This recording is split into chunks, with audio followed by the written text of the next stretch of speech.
Research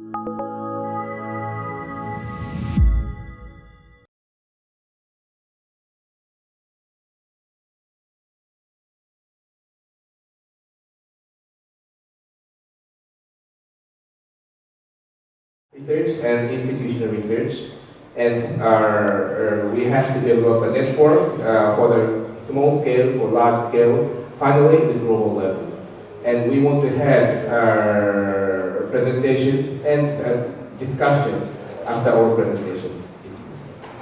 Okay, so thank you, Professor Khan. So I'm acting administrator of Vietnam Meteorological and Hydrological Administration. I'm happy today to be co-chair with Professor Khan. So I think the topic of our panel is very large. So to leave the time for presentation, I think that we go ahead with the presentation. And before that, we just need a very short remark that all presentations should make a little bit short, brief, to leave time for discussion. So now we come to the first presentation. Please, Dr.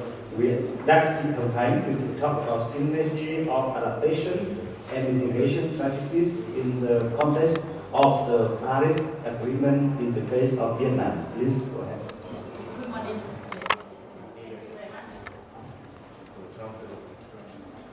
Thank you very much for the coaches, for the professor to interview me, and then on behalf of my research group, I would like to present the brief about the potential application in adaptation and then the possibility of the application in Vietnam. So this is the key contents of my presentation in group. The four main parts. The first one, I go for the theory of the linkage between adaptation and mitigation, and then the implication of the integrating mitigation and adaptation for sustainable development, and then the potential for the synergy between that two strategy in Vietnam, and then the very short lesson how can we learn from Vietnam. So for the first one, I would like to use these graphics that published by the Natural Resources Economics to show you that the linkage, the overall how the mitigation and adaptation link under the climate change system. Here you can see that we have first the this is the greenhouse gas emission. This is the cause of the increase of concentration of greenhouse gases in atmosphere that lead to the climate change, and then it's bring the impacts, and then here we can interfere. We have the ocean response ocean. Basically, we have three oceans. The first one is mitigation. We can go to interfere at the like starting point, like to reduce greenhouse gas emission. And then we have geoengineering that we influence on the concentration of greenhouse gas in atmosphere. This can be like carbon dioxide removal or other methods, but this one is not targeted under the HANOI. So here I would like to focus on adaptation and mitigation. And adaptation, here we interfere on the impact of climate change. Yeah. So here we have the very brief definition. Mitigation is to address the emission of greenhouse gas. And then in the second place, we have geoengineering to interfere on the increase of the concentration of greenhouse gas in atmosphere. But again, it's not targeted under the HANOI. And then we have adaptation. This is to address the impact after climate change having occurred. We look at the commonality and the difference between mitigation and adaptation. You see here that the need for adaptation and mitigation is specified in the Article 4.1 of the HANOI. That so you see that the measure to mitigate climate change and as adequate adaptation to climate change is already regulated. This like get the attention and then also bring into the policy here. But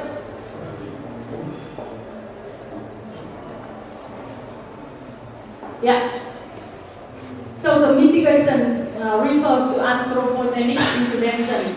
And adaptation refers to adjustment in natural and or human system in response to the expected climatic stimuli or their effect. And so both the climate change mitigation and adaptation will be effective if the benefit they promise fail to materialize or have unintended negative impacts. But then, in reality, except for the national communication in which adaptation and mitigation are mentioned simultaneously, adaptation is often not treated as intensively as mitigation. So most governmental officials and analysts still perceive mitigation and adaptation as separate and few substitutes to each other. So my presentation, I will show whether this is still the case or we have the possibility to, let's say, to exploit the most measures and then also to maximize the benefit from the policy influence. Here the summary of the commonality and difference between the mitigation and adaptation. Like for the common targets, both measures also aim for the sustainable development. But then if you go for the distinct characters, mitigation is a proactive action, long-term reduction of climate change impact, while adaptation is a reactive action, interactive, depending on the real of climate change, and then is proactive based on the projected impact. And in the temporal effects, the mitigation will benefit to the later generation. But for the adaptation, the benefit can be more or less be appropriate by those during the course that are impacted by climate change. If we have the suitable adaptation strategy, they can directly benefit from that. And for geographic effect, the mitigation has a global benefit, but vary across the region. Adaptation primarily impact or have the local benefits. For the mitigation, we need the global cooperation. Because only one country cannot address the target of emission reduction, or you can address, but it doesn't have the global impact. So adaptation, you can have a national or regional or local cooperation. For sectoral effect, the mitigation focus on emission from fossil fuel. Adaptation is very diverse and with some stress on agriculture and other sectors. In terms of the uncertainty, the mitigation setting of emission targets adjust regularly to take into account the new projection, while the adaptation is reactive and can wait until more concrete evidence of climate change impact can be available. And successful proactive adaptation has difficulty to justify itself as the baseline impact are unknown. In terms of equity, mitigation is a free riding problem. It means that the mitigation reduction happen in one country, but then because of the global impact, it can bring the benefit globally. So the other countries, though they don't act, but they still can benefit from that. And then it's especially in terms of the motivated other countries less vulnerable to climate change is also challenging if they are not directly or severely impacted by climate change. Then maybe they are not so committed to do the greenhouse gas emission if they are not like for different reasons they are not aware of that. And then for the adaptation, this is unfair. The victims are not only responsible for causing climate change, just if, for example, maybe we only here in the HANOI negotiation that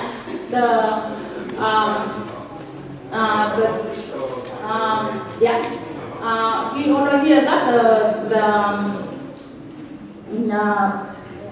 let's say the responsibility of the industrialized country, because already emit greenhouse gas in the past, and then but now the climate change comes just nowadays. So the developing country we also have to bear the consequence.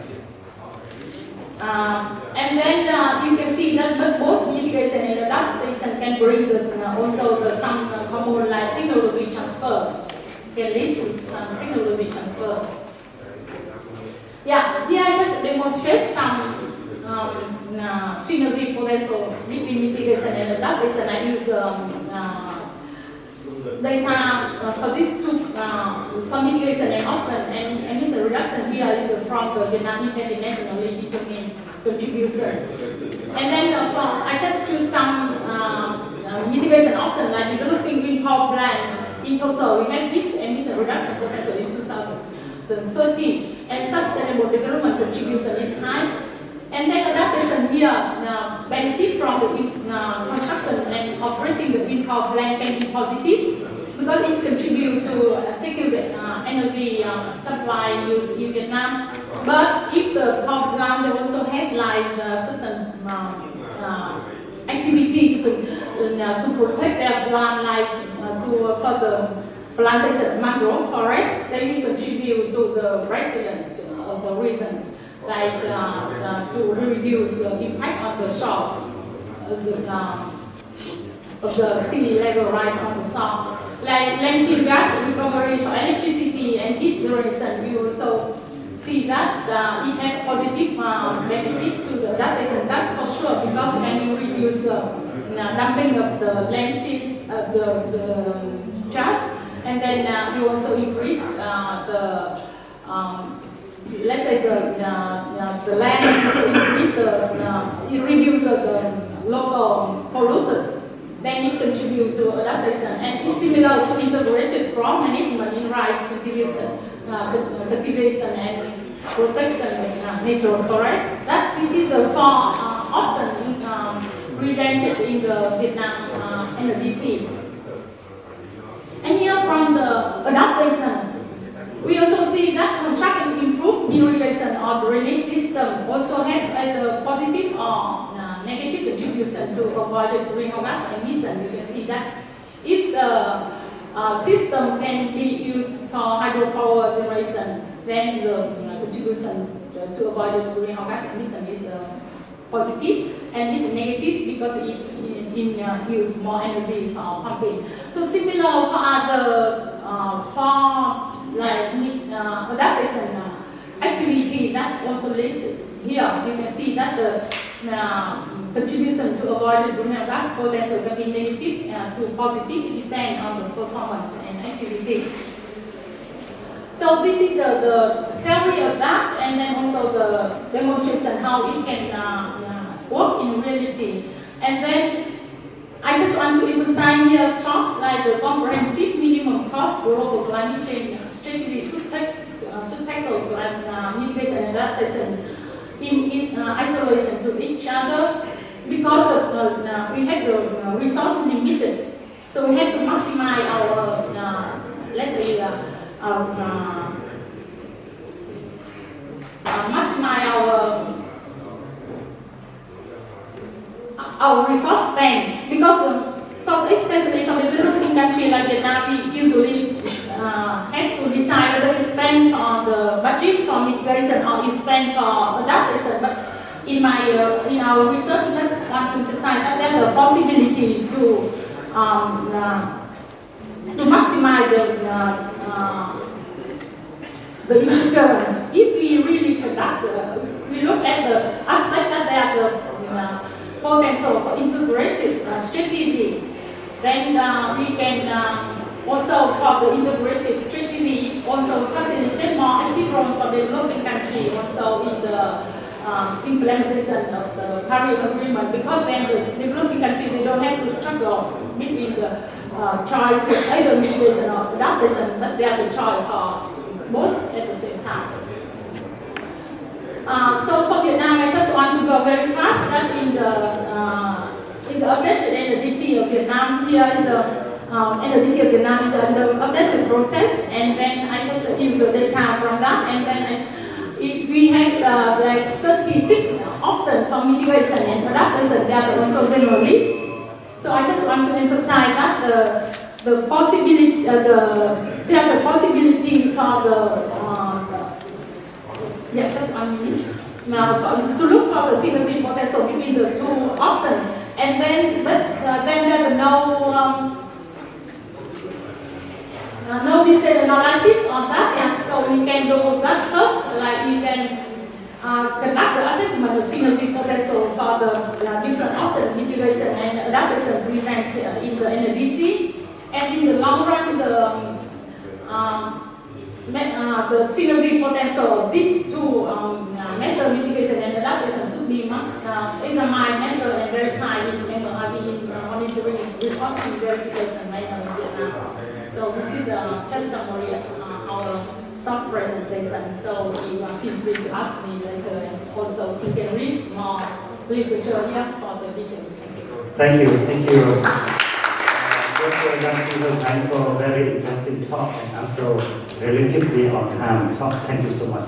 Dr. Hanh already showed the linkage between mitigation and adaptation for climate change. So I think that we still have time for one or two questions, please. We have later we have for discussion, but anyway, please, one or two, please. Can I ask someone to run for microphone? Thank you.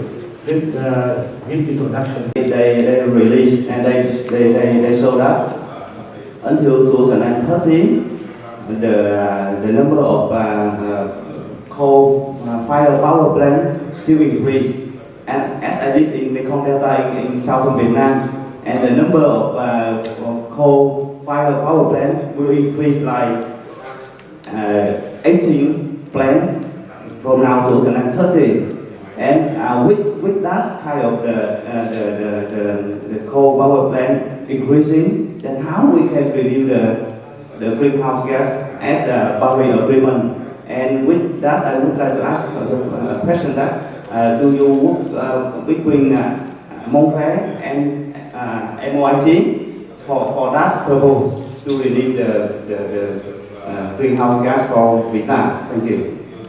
Thank you. The question is a little bit long, so we have one question. Please, microphone right, please.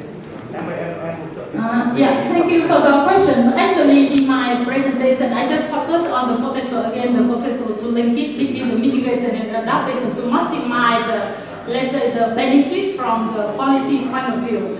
And then for the question, it comes at a larger extent. I hope that if there are some representative from both the Montreal MOIT represented, they can answer. But in short, we can say that this is if you read the NDC of Vietnam, you see that the target is to reduce greenhouse gas emission until 2030 with different scenarios. And then they already, like for the gas targets, they already take into account the current and then existing country circumstance and then policy. So because the master plan, the revised master plan they also reflected. So the targets of the greenhouse gas emission reduction in NDC is already taken into account and then reflect the national circumstance. I'm sure that, but then it doesn't mean that we increase the coal power plant, but we cannot contribute to reduce greenhouse gas emission. So for the detail, I recommend to read the technical report of the national NDC. They have very detailed approach and then, Thank you, Dr. Han. I think the question is very interesting, but we need to identify the mitigation, what we not to decrease, but I think we will come back later in the discussion time. So now we'd like to invite you to the talk of Ms. Rita Henderson. Ms. Rita will talk about the role of Anglo technology in climate change mitigation, prospects and challenges.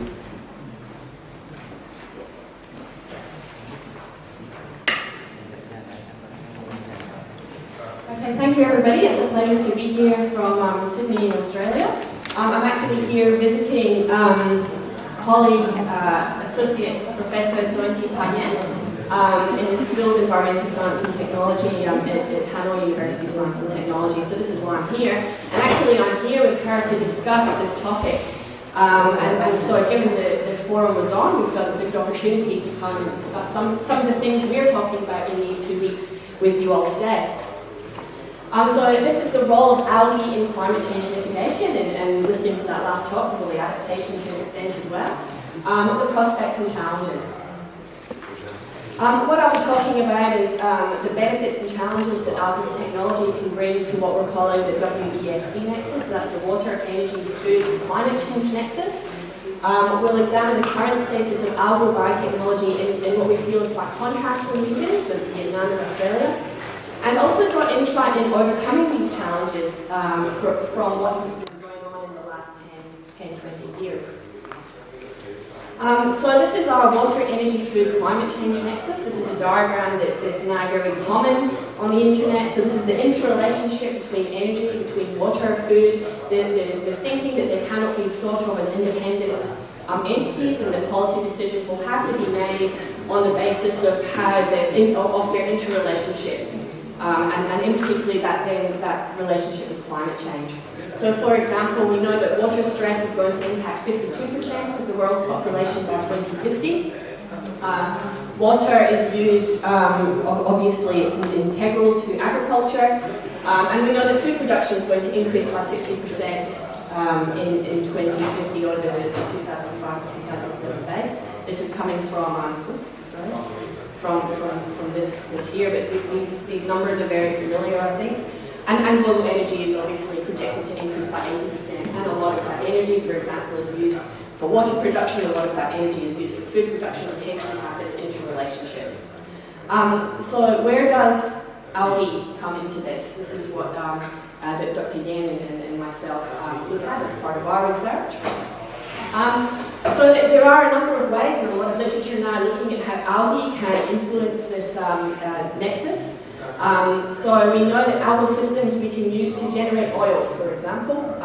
For transportation, we can use biomass to generate electricity. Algae can be used for human food production, it can be used for animal feed. It can be used for cosmetics and fertilizers. So there's many uses of algae. But mass algal cultivation will involve trade-offs between water, energy, food, and climate change. So we have to be very careful and study these.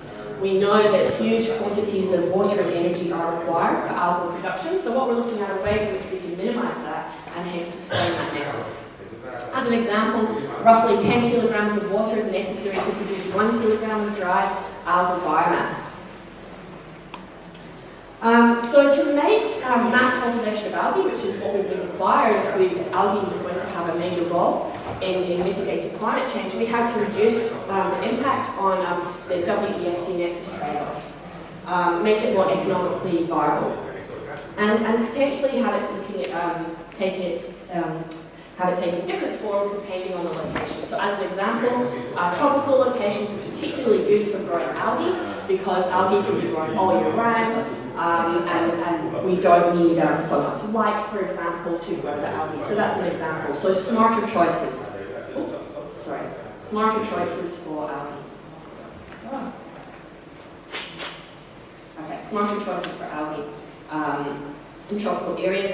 The other thing we can look at is using wastewater for growing algae as well.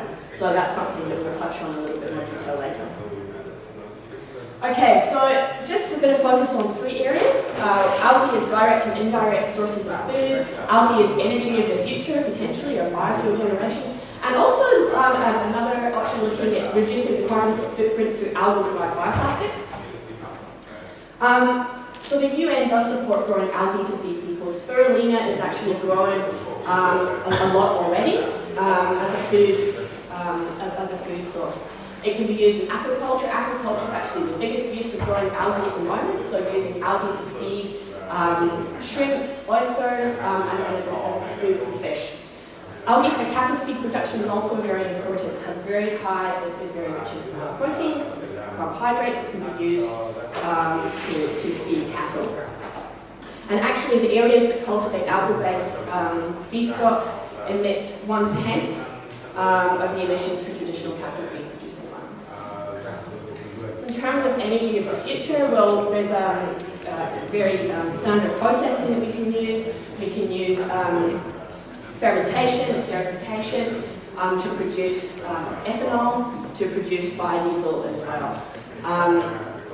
So they have immense potential if we can make it economically viable. So the economic viability of this process is something that has scuppered the use, and actually, as we'll see, there's been lots of research into this already, and as yet, this is not economically viable. And commercial opportunities for algal systems can only be created if production can reach about 600 to 10,500 gallons of oil at 3 litres per gallon. So this is the constraint. But as you can see in this picture, the carbon emissions that are produced by creating the energy from algae are significantly less than that used for making oil and for fuel production for petrol and diesel in that picture. Okay, and then finally, I'm just conscious of the time, so I'll go through this a little bit quickly. We can make these bio-based plastics. So we have cyclic, we can absorb, we can use carbon dioxide from the atmosphere, make our bioplastics, and then those bioplastics nicely degrade and can actually act as a fertilizer. So in contrast to the type of plastic and the issues with plastic waste that we have at the moment, this is a nice solution. But there are similar problems to that I discussed previously. So now moving on, I'm just going to look at what's been happening in Australia.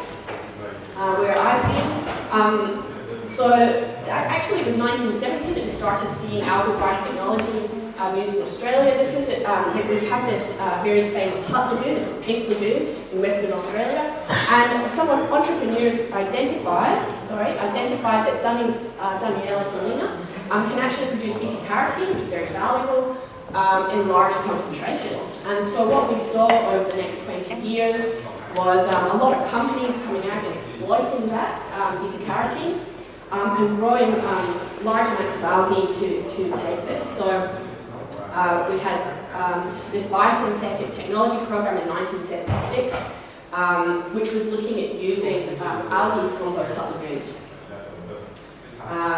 And then in 1980, Roche set up a Daniela salina culture facility, which was then sold. And then there was another betadine, another company built. So you can see there was lots going on around this beta-carotene. And then finally, it's now run by BASF.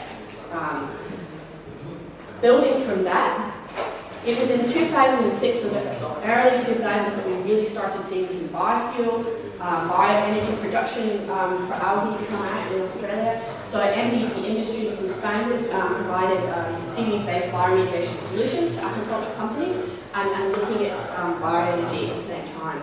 Aurora Biofuels was founded and set up in Western Australia in 2007. And Muradale, another company, was established in 2010. So you can see that the algal biotechnology industry was really increasing around this time. However, in 2011, Aurora Biofuels became Aurora Algae because they realised that the biofuel venture wasn't economically viable. And actually, they then went bankrupt despite that conversion in 2015. Muradale has since moved away from using algae for its bioenergy production to using biosolids. So you can see that although there's potential, it hasn't become economically viable. So the algal industry remains small, despite the fact that more than 100 million has been invested in Australia. And this is mainly due to constantly shifting environmental, energy and climate policies that has challenged its growth. It's now very difficult to obtain funding for algal research, despite the fact that algae could actually play a vital role in mitigating climate change. For Australia, it might not be one of the best places in the world to grow algae, but the Australian algal industry is yet to materialise. However, there was a meeting in 2016, Australia 21, a panel of very well-respected researchers in this field in Australia, and came up with some future directions. So there is a feeling that possible to capture nutrients from wastewater, for example. So actually, algal farms located next to the Great Barrier Reef could provide a very nice barrier that algae can remove or strip the nitrogen and phosphorus from the water, and at the same time you generate algal biomass, which could, for example, be used as a fertilizer, and therefore contribute to this WEFC nexus. Biomass as a feedstock, I forgot to mention, the use of algae for aquaculture has been ongoing throughout that time. That's probably the most common application of algal biomass. And R&D for algal application in aquaculture is actually very well established already. There was a feeling that no further changes needed to be made there. In terms of algae use for biofuel, there is still a feeling that we need to continue research into that space. Because while it's not economically viable in the future, with future developments, it could become economically viable, particularly if there are limitations or limited oil availability. But we need to expand our current R&D program. We need a national roadmap roadmap for national priorities. So moving on then to Vietnam, I've been very lucky that I've been here to visit one or two sites.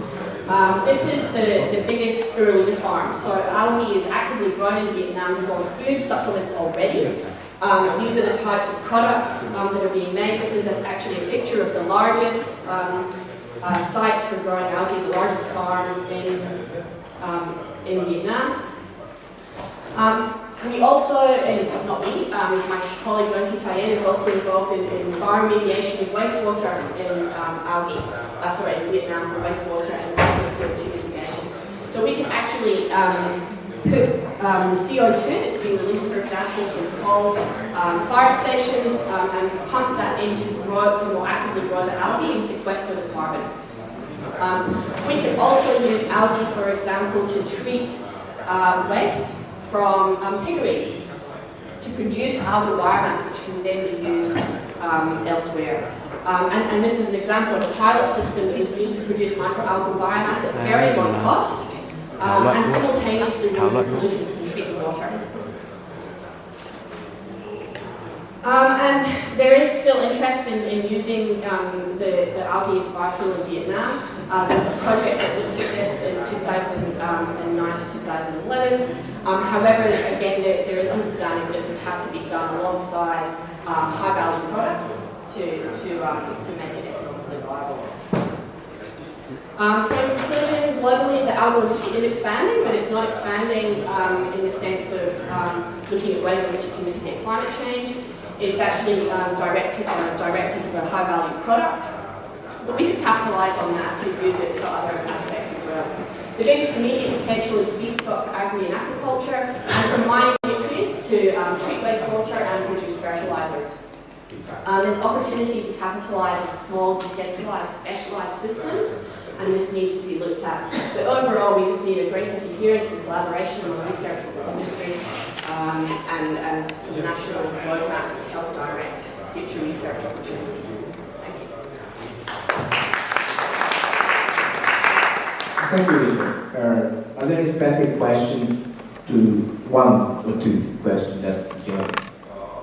Absorb the CO2, but in the nighttime they can absorb they release the CO2 via the respiration process. Thank you.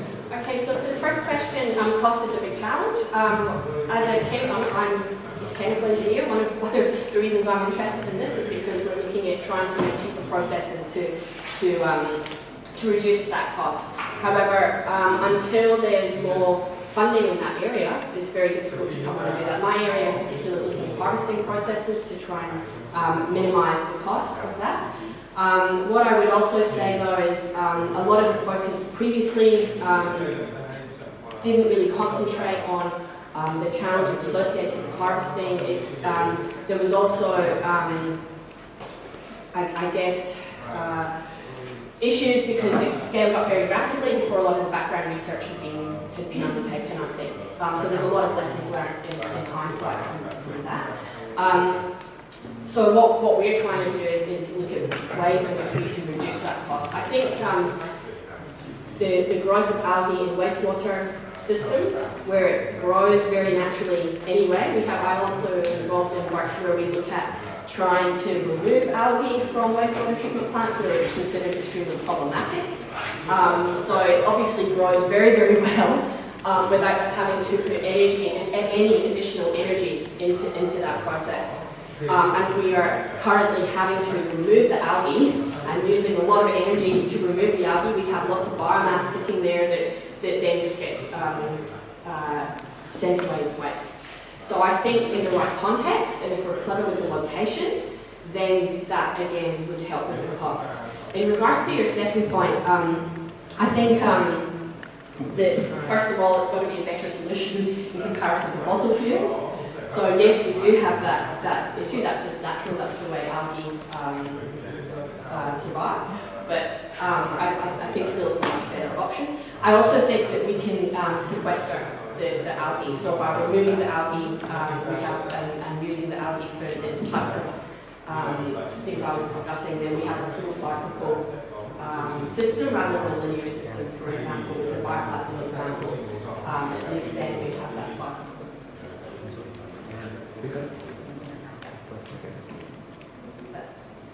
We still have time for Yeah, one more question that I think we can take. Yes. Okay.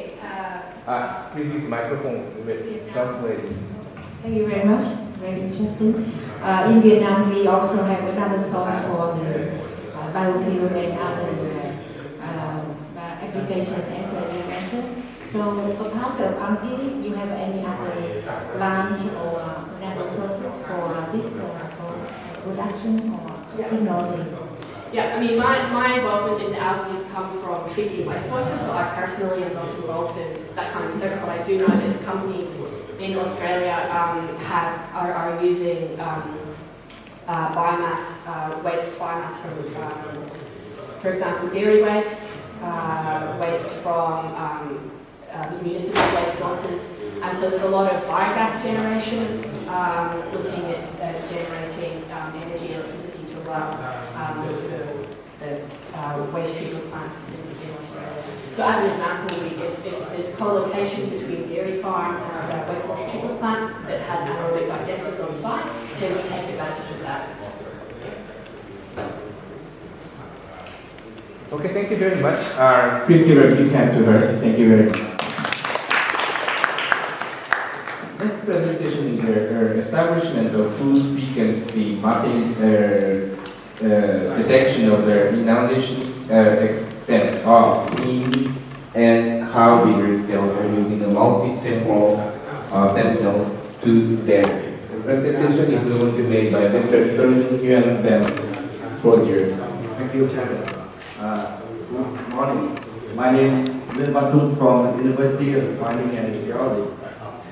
Today I would like to present my presentation title establishment of large frequency mapping and detection on inundation extent of triển and river delta using multi-temporal sentinel food data.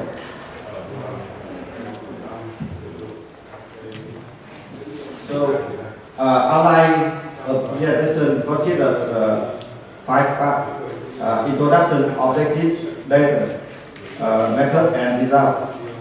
Finally, we have give some summary. First of all, I would like to introduction is my study area.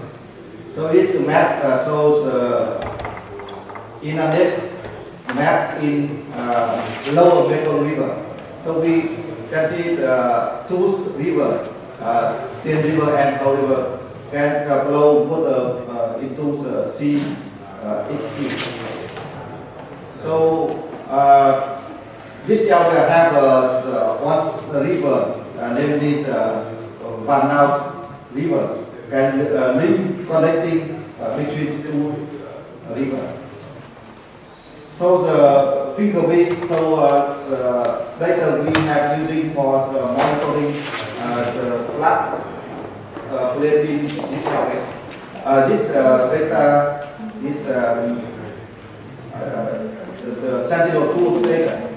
We have accurate on February on 2016.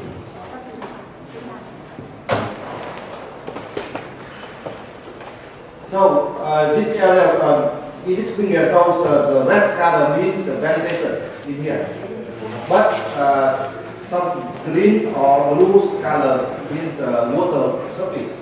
It means some river or whatever can cover by flat water. In here, it is the party field can be covered by the fruits water. And we can show some research, product research, as area by mirrors 2008. And we can see the water level massive from the Bằng station connects the respond to inhalation land cover. So we use since the post classification method for the optical remote sensing by Nalin et al. 2010. So some information from multi-temporal remote sensing can use determine the change of the land cover area. So our aim in this study was monitor change in land cover class by using the spectral index from the Sentinel-2 to classify land cover using the power a dual class in TIයෙන් U BAN.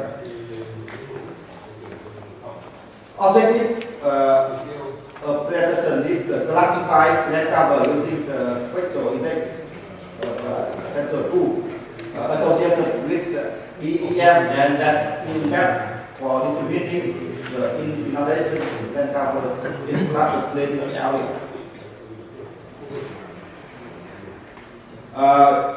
In this study, we using 6 data from September 2005 to November 2006.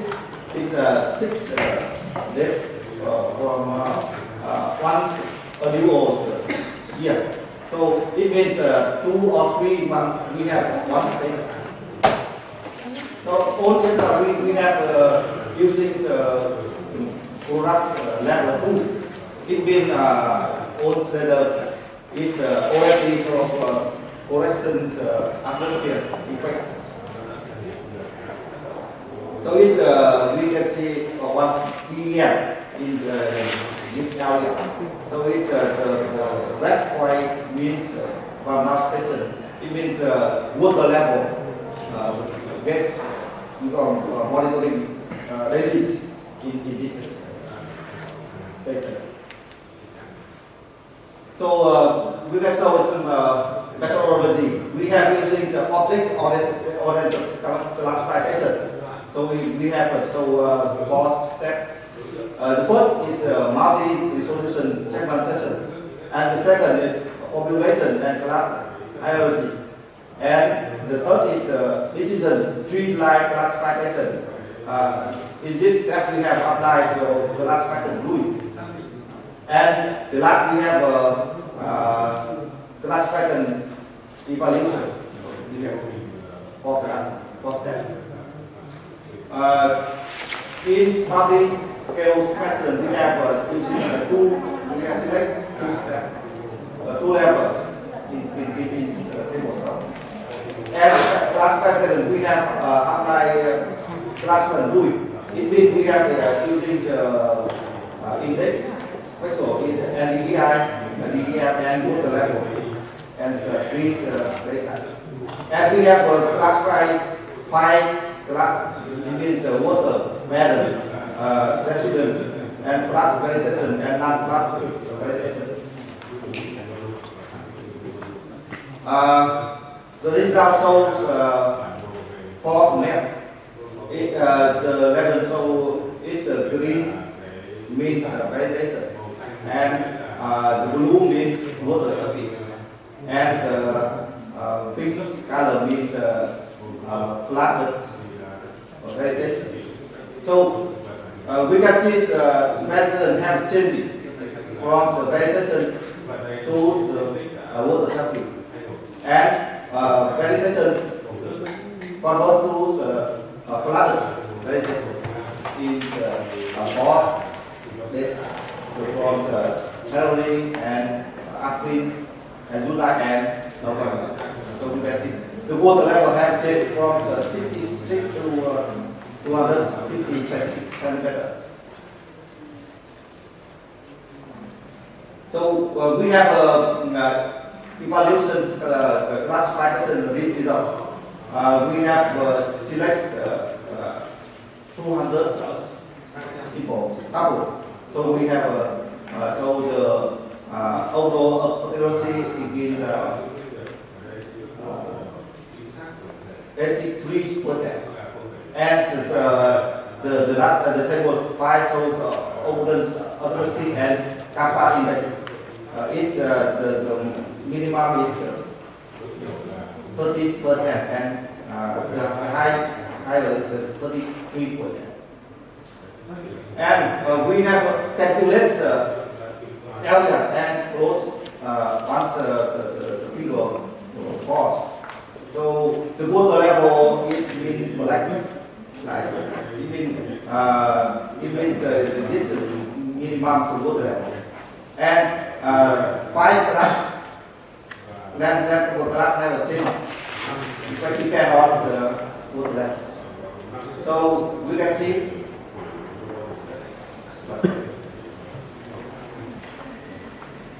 when the water level have an increase, so the water surface have an increase, but the non-flattened forest have a decrease.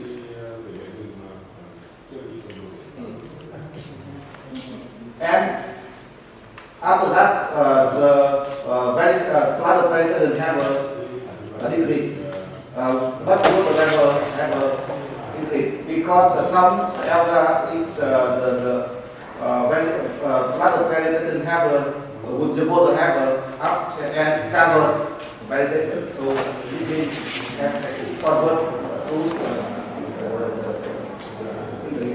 vegetation was 33% of total coming out at water level at 0.75. This indicates that non-flattened area was covered to flattened vegetation and water surface. And the flattened vegetation about 7.5% was covered to vegetation area where water level increased after rest flooding. The computed results also reveal that the larger portion of land cover class about 13 days total area was covered with water in the quicker flooding. So the last research expected from Sentinel-2 data was compared with low content from EDM and value meant as 1 meter and different is land cover class with maximum 3 or 5% flood prediction was out. It indicates that is useful for using the central high to data for future flood management.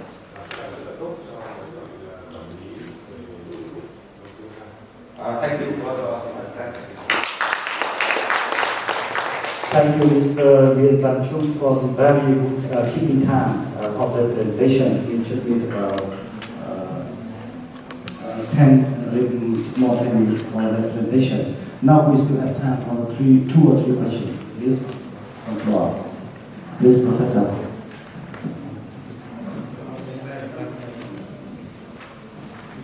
Thank you. I have a couple of questions, actually. Do you think that most of the flooding is forced by meteorology or by management of the nearest dam upstream? Which is more important, the management of the dam and the release of water or rainfall? Actually, it is the rainy season, so the rainy maybe from the upstream, but also maybe from the. So do you have records of the flow rate of water released from the dam?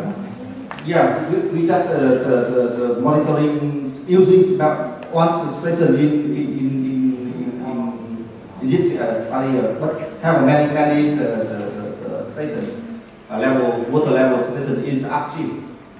I'm sorry that I need to continue your question.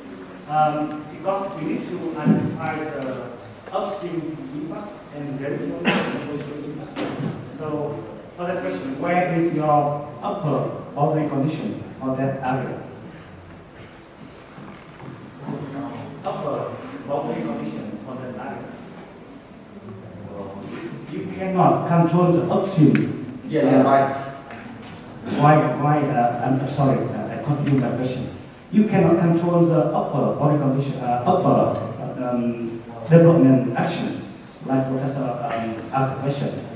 Or from upstream, you don't have the upper boundary condition to control the stream from the upper stream country Vietnam. So where is this justification?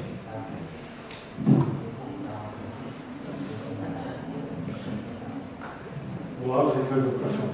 Maybe a future thing to do would be to obtain the records of flow rates released from the upstream dam and to have some idea of river discharge from upstream so that we can compare that to a local precipitation record.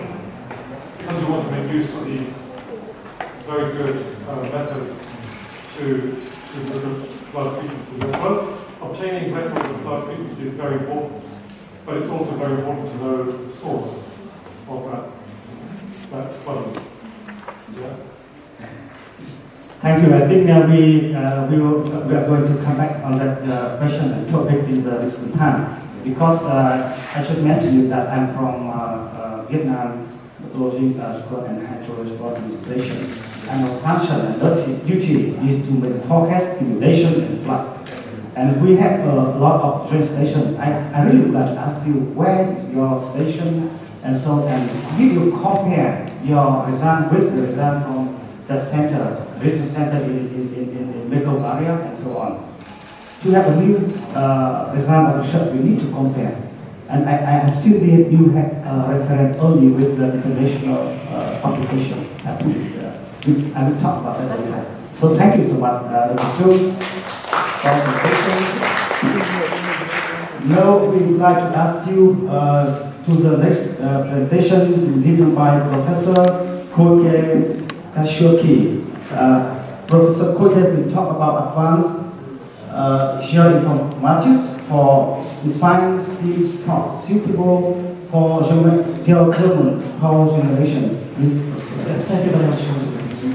I'm very proud to introduce my ongoing research supported by JICA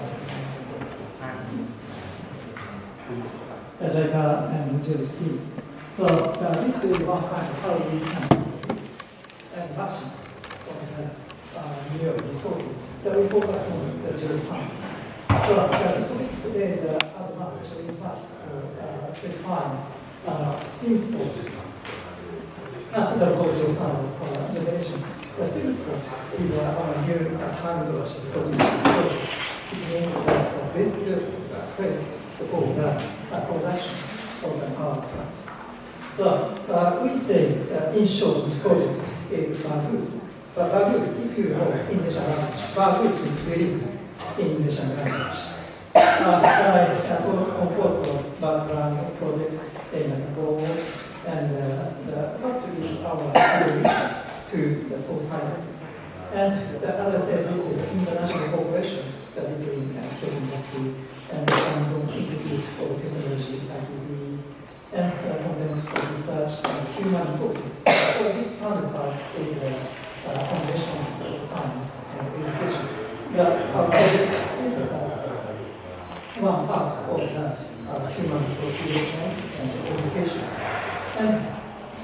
the 5 years project. So this is the fourth year. I would like to introduce internal outcomes we've got so far.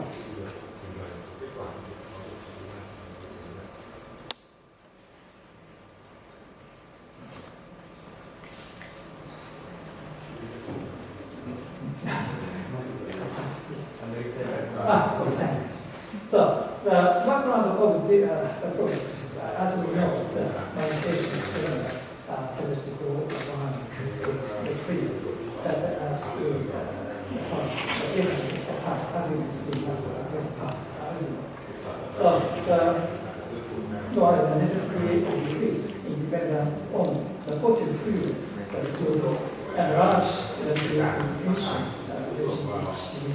and also the use of fossil resources that it causes atmospheric pollution.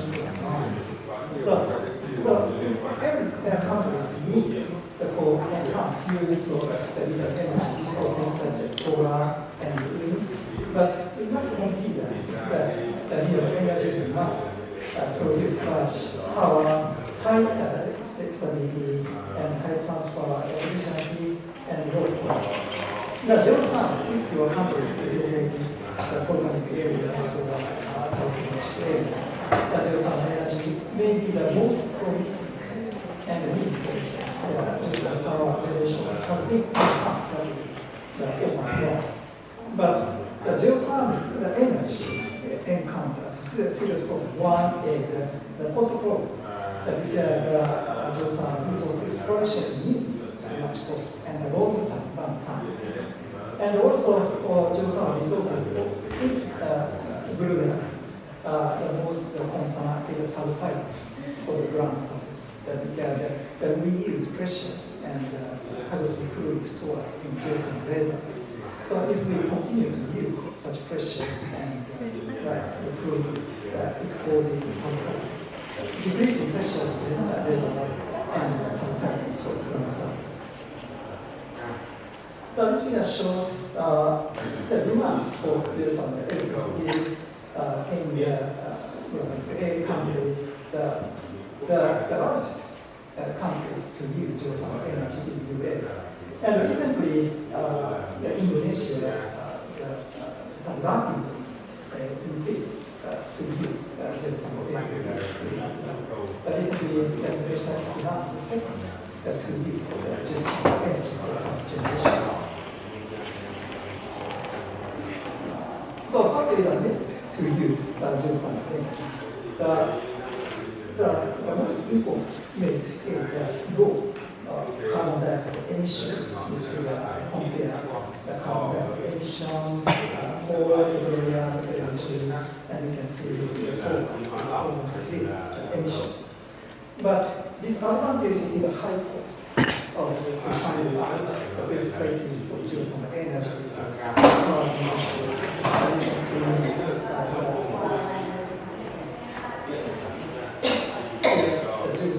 the very high cost as compared to coal or wind. So the what is the high cost? This is the one of the causes of the high cost is the drills. Because zero-sum energy is located several hundred meters or 2 or 3 kilometers. That is the ground surface behind the earth. That displaces the drilling is indispensable. So one approach is the cost of zero-sum electricity, and also the zero-sum has environmental impact. Not all the clean energy. If you go to zero-sum power plant, you smell that because of hydrogen and sulfur. And some toxic materials contained in zero-sum fluids, such as boron and most of this is arsenic.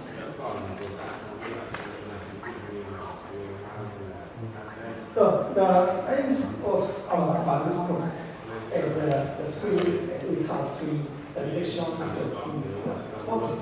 And as I said, how we can implement the environmental issues against zero-sum emissions. So the organizations of the world, and the maximum use of geothermal resources and uses.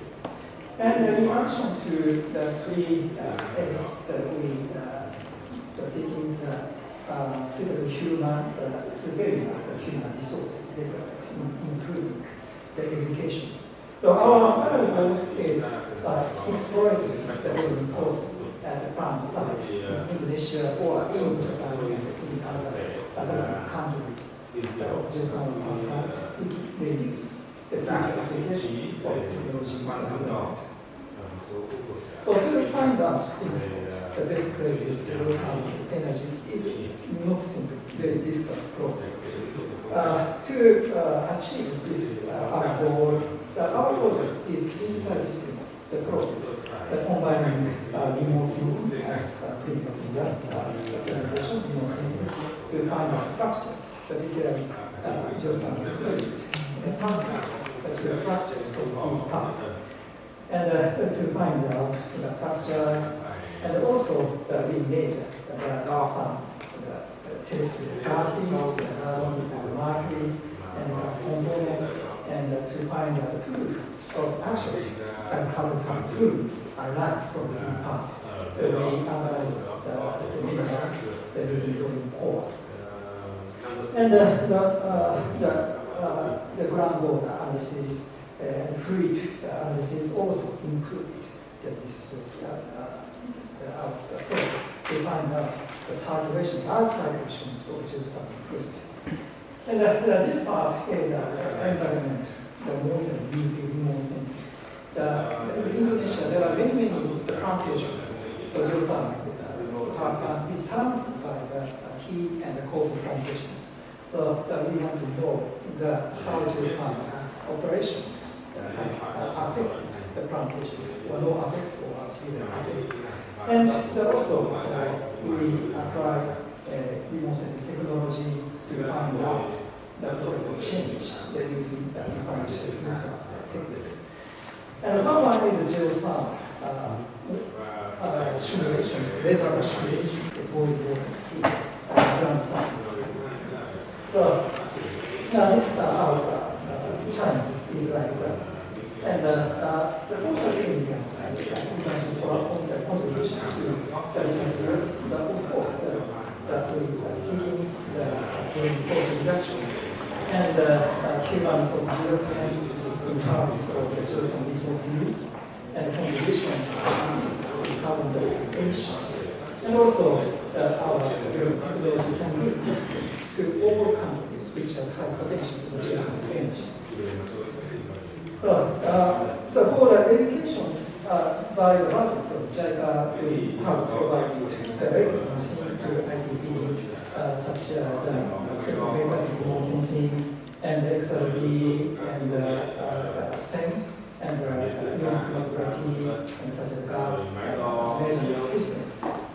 So our goal is in the interactions of the continuous structures and high level of temperatures and the remarkable presence of high order meters. So these items that can be detected by the latest machines, not all the machines can be detected. That's why we have these machines. So many study areas, our target is the geothermal areas near Bằng. It is easy to access to these areas. And in the Japanese side, the northern part of the Japan, Honshu, the Alpine areas, the other part in Japan. But also this project has extended to African countries. As you know, there are great values passing through Asia and Zimbabwe and Kenya, one of the most possible the other countries to take some areas. We are providing several countries in Asia as Africa. So from this just a snapshot of the result obtained so far. The practical detections using the remote sensing technology. So as the previous presentations we used this elevation model, and using this elevation model, you can find out the fractures. But if the fractures act as the passing of hydrogen fluids and spins in like that here. How we can fractures the acting.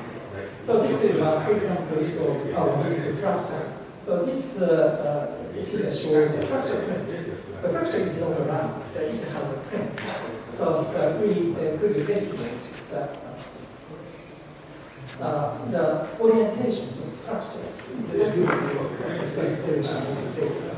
And also for the value verifications, these locations, actual locations where locate our estimated fractures. So we could confirm the estimation based on this enough.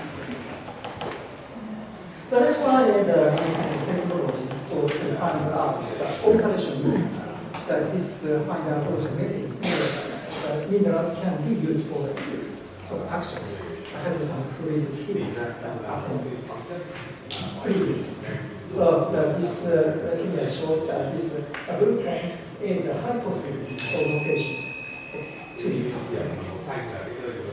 So okay, the next one is the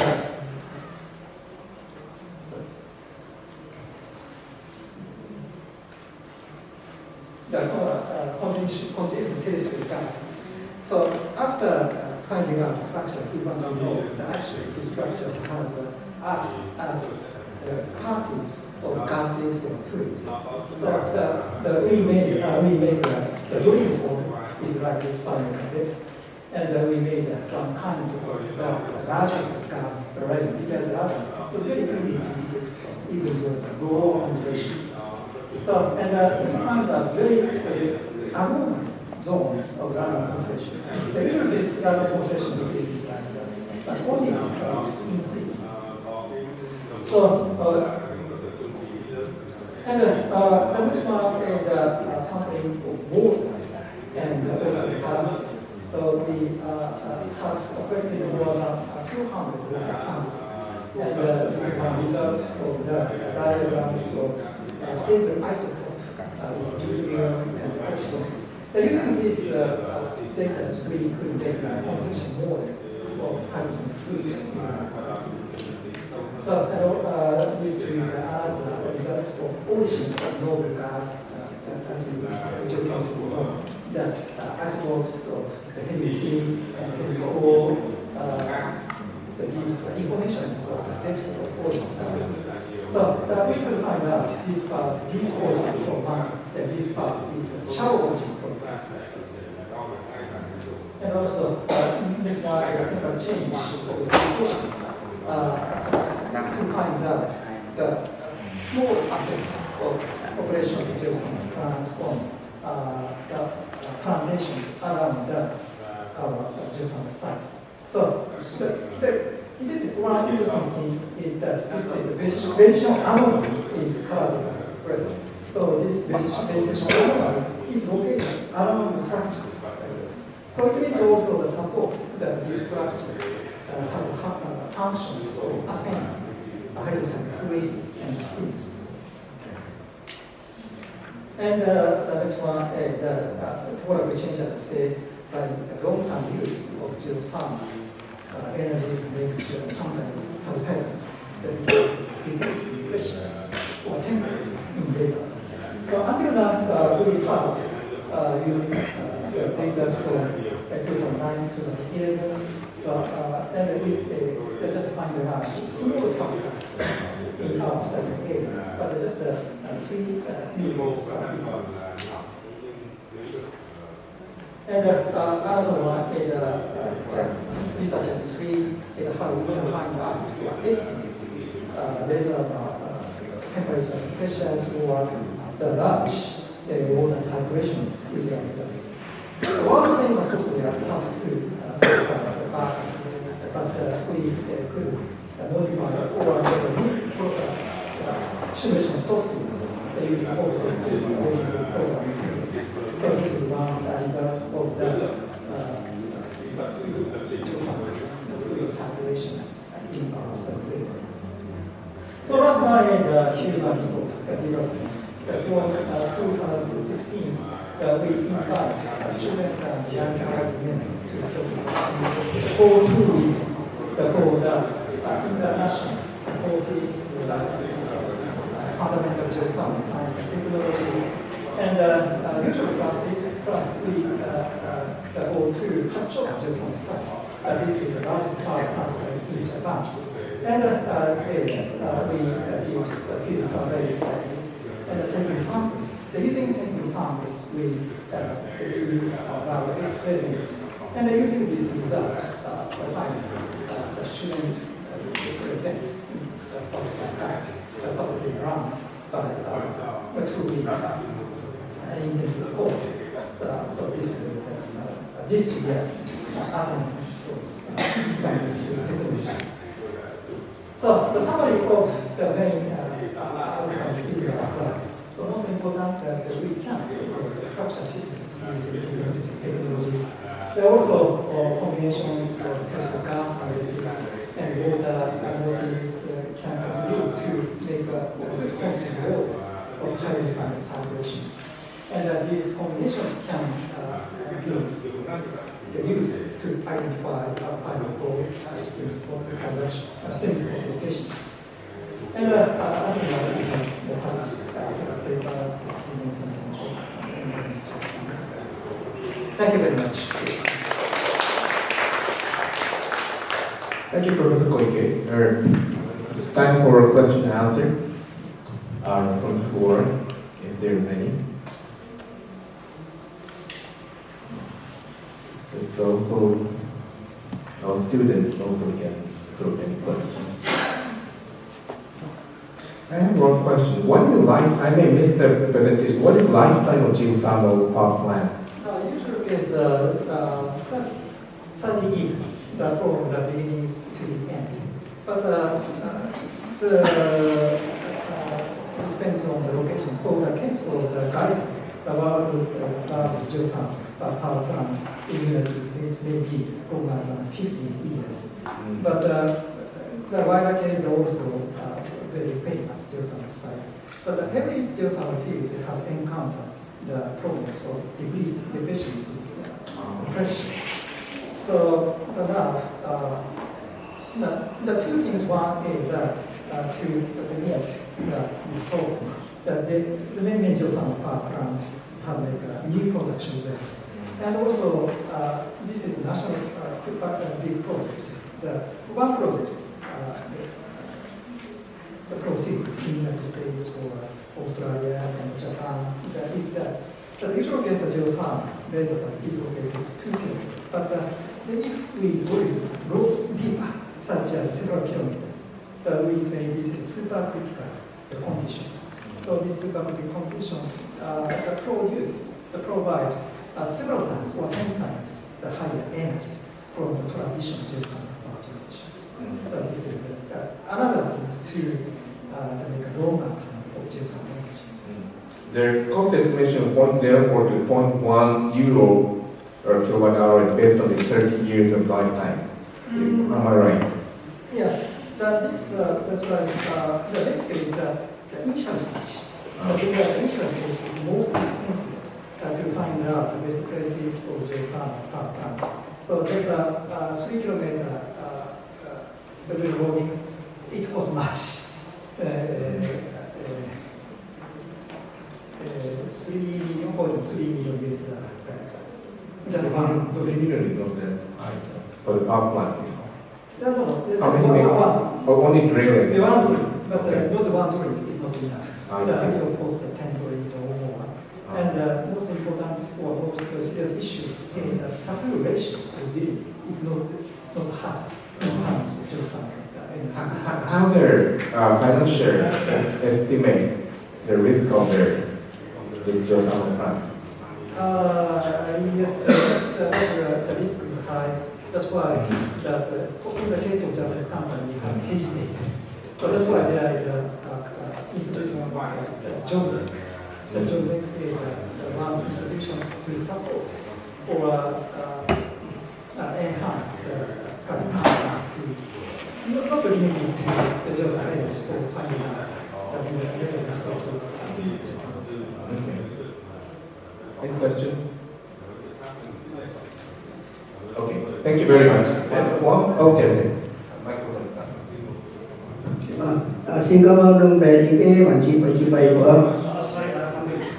Tôi xin hỏi ông một câu hỏi như thế này. Về cái tiềm năng địa nhiệt ở Nhật Bản như thế nào? Và hiện nay ở cái việc khai thác sử dụng cái địa nhiệt ở Nhật Bản là ở mức nào?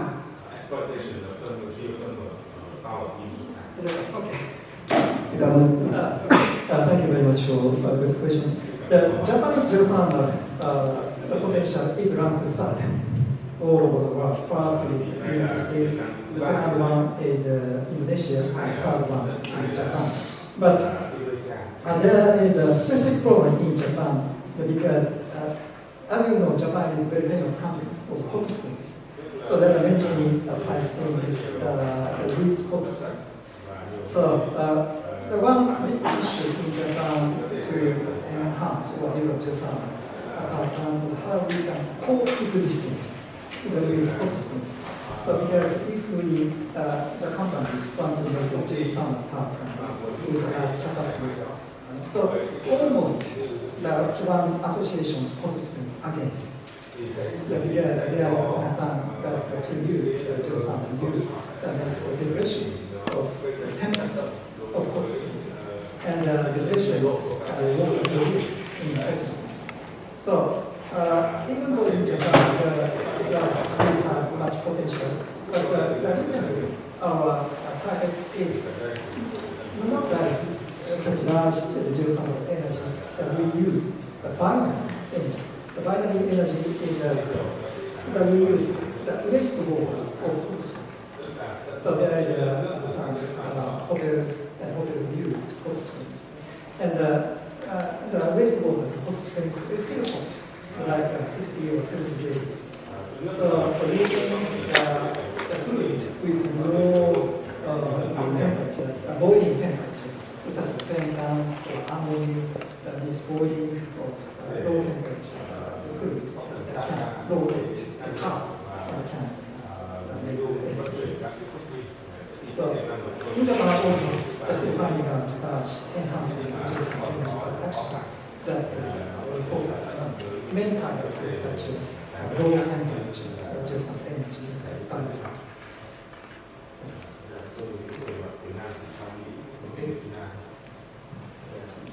Okay, thank you very much, Professor Koike. Thank you. I think we have a last presentation should be given by Dr. Dang Hướng, but she's not here. No information, no contact, no information. So I think that we have more time for discussion. So we come to the next item of agenda. We have a panel discussion. So we have already heard about 4 presentations, very interesting. So this question for floor. So we can have a very good discussion.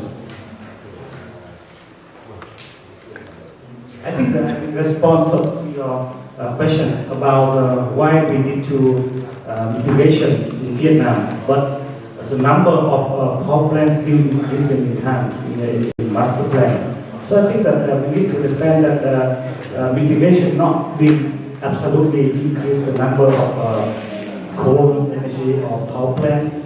We need to make a little bit to reduce the chance, the increase of that number only. So in Vietnam, we still need social economic development. So we still need to increase our greenhouse. So the number of the power plant needs to be increasing. Anyway, we already have master plan for renewable energy.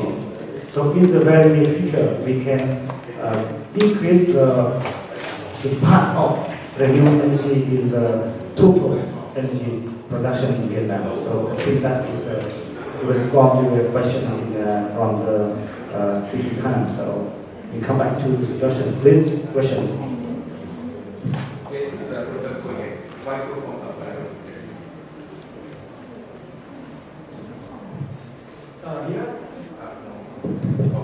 regarding the increase of number of the coal power plants, of course it must have a high impact of the increase in carbon dioxide emissions. But in Japan, we still have a similar progress. But now Japan is focusing more or enhancing to use CCS, as you know, carbon dioxide capture and storage systems, or CCS. That if the increase of power plant and CCS, they can be combined, they can be saved. So it means that the number of increase in number of coal power plant doesn't mean the increase of the carbon dioxide emissions. But how the connections of your master plan for the CCS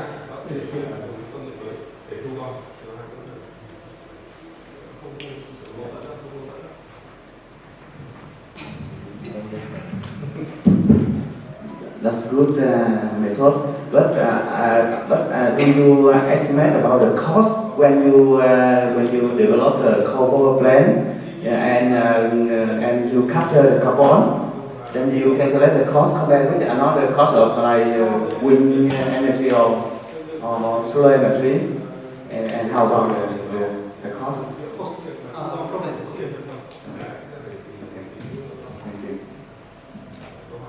Professor Lu, please. Tôi xin cảm ơn ông chủ tọa. Đây là cái giới thiệu ban về giới thiệu một cái.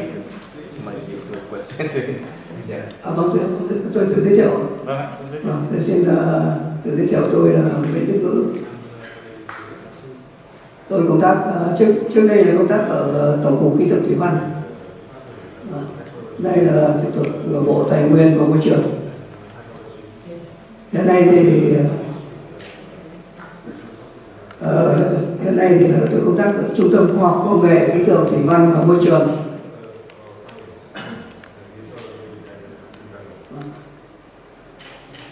Vì đây là cái tiểu ban nó liên quan đến khoa học công nghệ, rồi giáo dục và ứng phó với biến đổi khí hậu và phát triển bền vững. Thì tôi xin phép này, tôi rất tiếc là hôm qua trong phiên toàn thể đấy thì không có cái mục hỏi đáp, mà tôi thì muốn hỏi các vị diễn giả ngày hôm qua.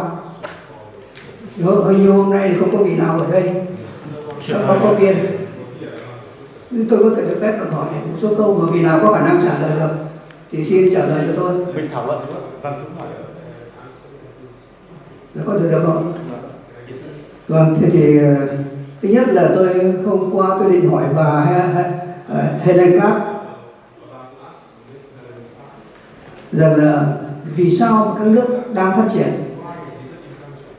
trong đó có Việt Nam, lại phải vay tiền để giảm phát thải khí nhà kính của mình.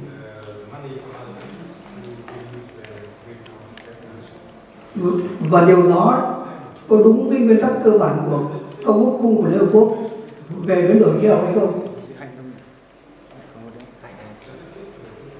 Đó là câu thứ nhất tôi muốn hỏi. Vì mọi người đều biết rằng là cái nguyên tắc cơ bản ở trong cái công ước khung ấy là các nước đang phát triển chưa có nghĩa vụ phải giảm phát thải.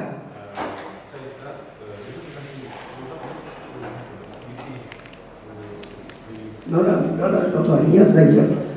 Câu hỏi thứ hai tôi muốn dành cho ông Stephen. Thế thì tôi muốn hỏi là theo ông bây giờ Việt Nam ấy, một cái nước mà có rất nhiều rủi ro và tổn thương do biến đổi khí hậu, nhưng mà lại tiềm năng, tức là nguồn lực rất hạn chế. Vậy thì giữa thích ứng và giảm nhẹ biến đổi khí hậu thì tôi không biết là theo ông ấy, đối với Việt Nam cái nào là ưu tiên hơn, cái nào là cấp bách hơn? Đó là cái câu hỏi dành cho ông Stephen, vì ông ấy là với cương vị là đại diện cho Ngân hàng Phát triển Châu Á. Câu hỏi thứ ba Tôi xin dành cho ông Yopasukona. Ông nói rằng là vấn đề thích ứng với biến đổi khí hậu và vấn đề giảm nhẹ là hai mặt của một vấn đề, và cùng là quan trọng cả. Vâng, thì đó là điều tôi cũng tán thành. Tuy nhiên trên thực tế nó lại không giống thế, nó không đúng như thế. Tôi nêu một cái cụ thể. Năm 2016, tài chính dành cho thích ứng chỉ chiếm 16%, nghĩa là rất ít so với thực giảm nhẹ. Đây là báo cáo của OECD. Vậy thì tôi muốn hỏi ông ấy rằng là IPCC đã có giải pháp nào để góp phần vào việc cân bằng giữa thích ứng và giảm nhẹ trên toàn cầu?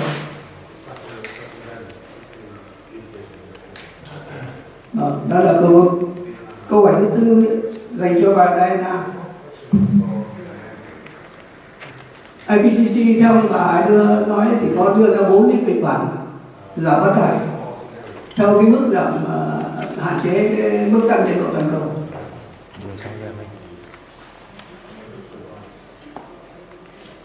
Tức là giảm cái khí CO2 hiện nay, tức là từ nay về sau đấy, trong tương lai. Tôi muốn hỏi rằng là bà đã tính đến cái hàm lượng khí CO2 hiện nay đang tồn tại trong khí quyển không? Và nó sẽ còn tiếp tục tồn tại khoảng vài trăm năm nữa. Thế thì vai trò mà làm tăng cái bức xạ tương bức để gây ra nóng lên toàn cầu nó có còn tiếp tục không trong tương lai? Tôi xin cảm ơn. Vâng, xin cảm ơn giáo sư Nguyễn Ngữ. Và sorry, so I think all the four questions from Professor Nguyễn Ngữ will be sent to the plenary speakers. But all the questions I think very closely related with the topic of our panel today. So thank you, Professor Ngữ, for giving me first a chance to discuss on that and to make a room warmer, I think, for discussion. I think the same question, all the questions also sent to the first speaker of our panel today, because that discussion was the linkage between mitigation and adaptation. And I think now Vietnam is very strictly go to the direction to reduce for mitigation. But the need of the responsibility need to be identified clearly. So I think it's a very, the last time, Vietnam has tried to liberalize the procedure for mitigation. Now I would like to ask you to discuss is that there is something familiar or similar in your country, even in developed countries, because of course we have NDC, but we don't need to reduce greenhouse gas up to now. So Professor Ngữ already gave the topic for discussion. I would like to ask the first speaker try to respond to the question if possible. Thank you. So I will, the secretary when we submit, send that question to the dialogue for policy and also to the plenary speaker. Thank you, Professor Ngữ. Yeah, thank you, the Chairman, for giving me the opportunity to respond to the point from Professor Ngữ and also from the audience. I just want to come back very shortly to the question that it was asked during my presentation about why we mitigate the greenhouse gas emission in Vietnam, but we still increase the number of coal power plants. Actually, this is related to the question that Professor Ngữ should choose between the development, the socio-economic development or environmental protection. Actually, as in my presentation, we see that we have overall every country or in the world in general, we have limited resources, so we have to choose for the priority of our activity and then we have many tasks at the same time. We also want to develop the economy, but on the other hand, also want to protect environment. So we have to find the balance. This is why my presentation, we try to maximize the benefit from both mitigation and adaptation. So with limited resource, but then we can achieve less impacts. So for the question, why is still increase? Because this is not like absolute reduction, but we reduce greenhouse gas compared to a baseline. Like without the NBC, the development, the greenhouse gas in Vietnam, let's say like a curve like this.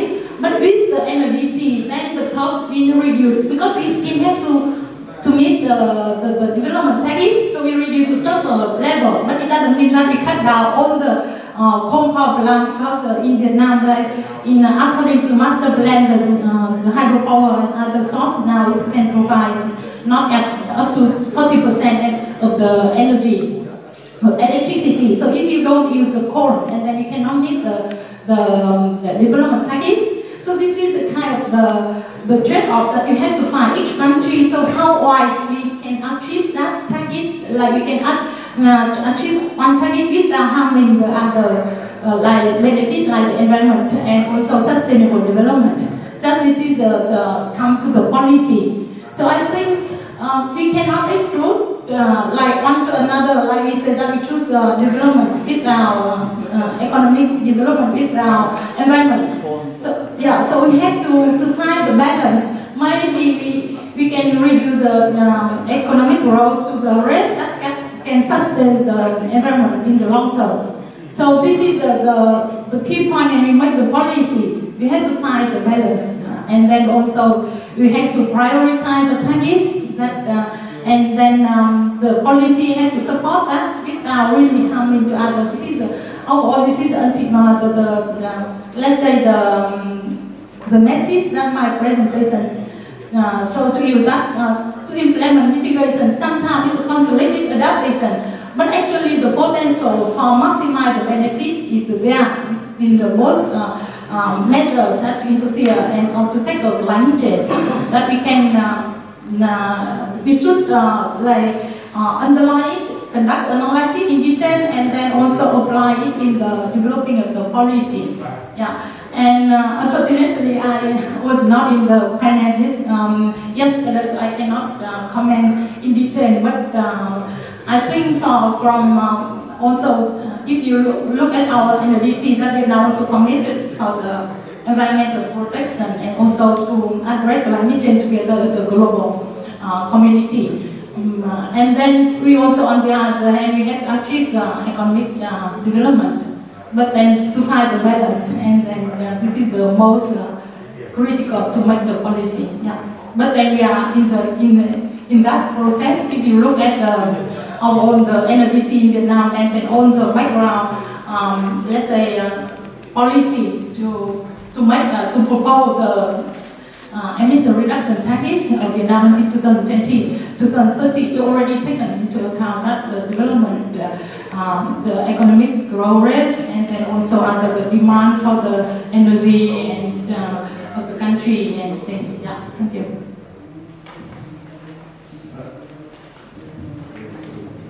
Xin cảm ơn ý kiến của ông đã trả lời.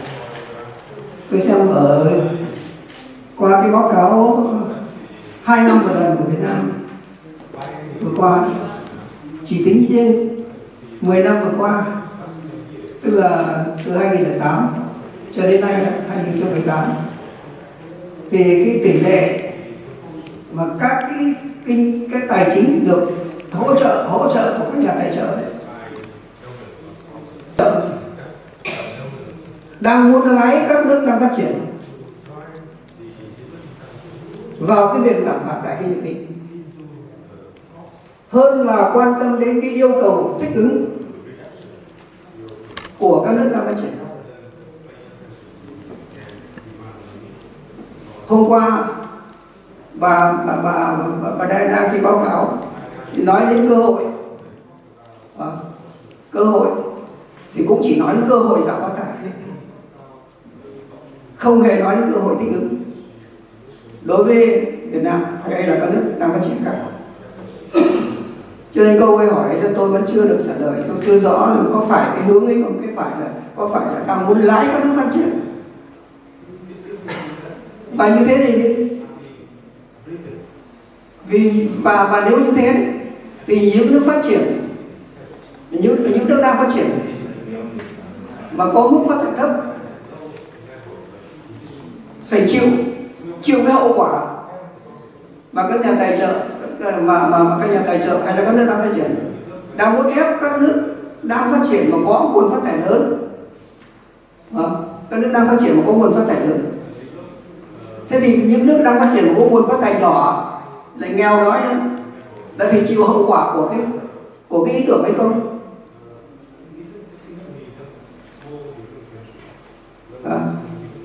Và ngay cái NDC đấy, tức là trong cái thỏa thuận Paris ấy, hình như là cào bằng cái trách nhiệm của các nước phát triển và nước đang phát triển trong ứng phó với đổi khí hậu. Bởi vì các nước đang phát triển hay là các nước phát triển cũng đều đưa ra NDC hết, tức là cái đóng góp tự nguyện của mình. Thế có phải là trái với cái cung ứng kiểu? Vâng, tôi xin cảm ơn.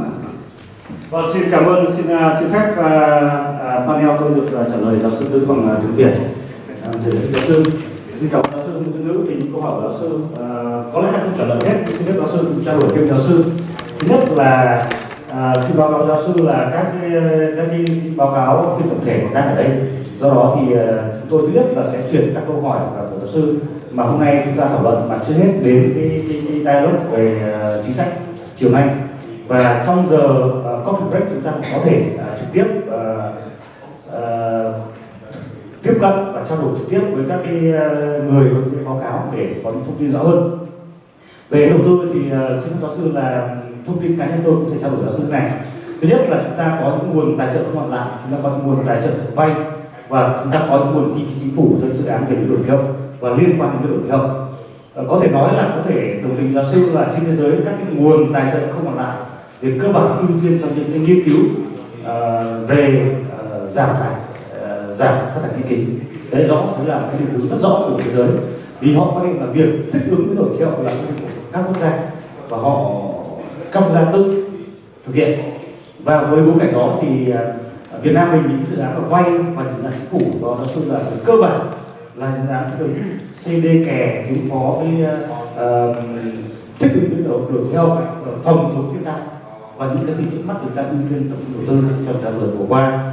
Cũng con số này có thể nói chính xác giáo sư là trong chương trình khoa học quốc gia về biến đổi khí hậu thì cỡ khoảng 90% là nghiên cứu liên quan thích ứng, tạo giống lúa mới rồi các phương án dự báo cảnh báo thiên tai, các cái mô hình mà chống chịu với thiên tai trong vấn đề biến đổi khí hậu. Chỉ có 1 đến 2 đề tài với tỷ lệ dưới 10% là nghiên cứu về giảm phát thải khí kính, nghiên cứu chuyên sâu. Các dự án thưa giáo sư các dân vay từ nhiều nguồn tài trợ, ít nhất là trong ngành khí quan, trong bộ tài môi trường thì tập trung gần như 100% vào các dự án.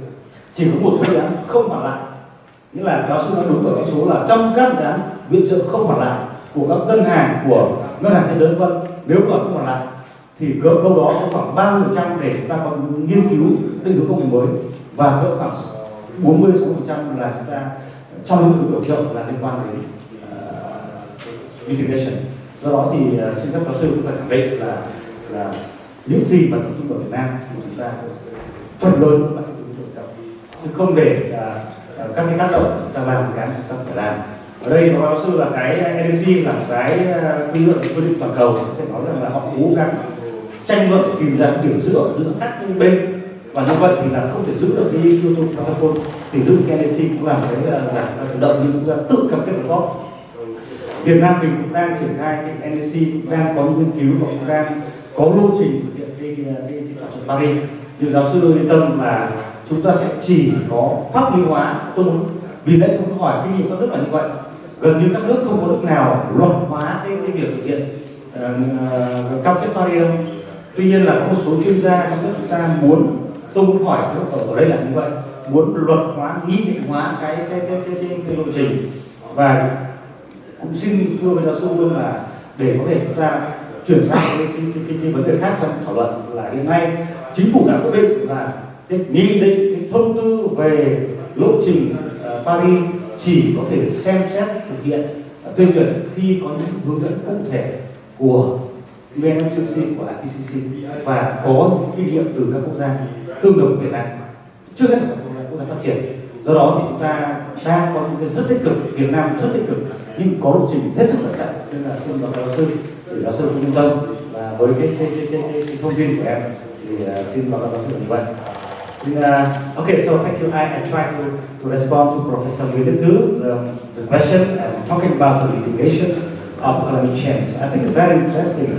We need about not one day but 1 week or 1 month for that discussion. So we continue with the topic today because we have 3 topics for today. The first session of the panel, but we just discuss one topic that's not good, so I think we wait to.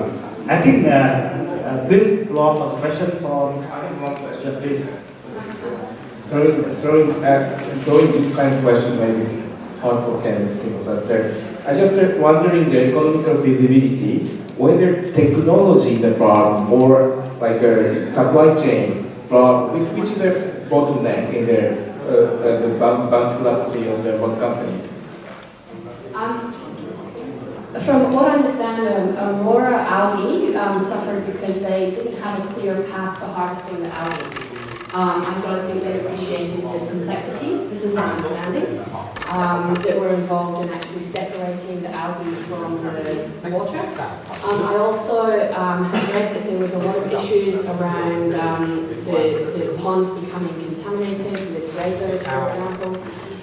There were storms that impacted the growth of the algae, so a lot of the challenges that eventuated hadn't been considered upfront.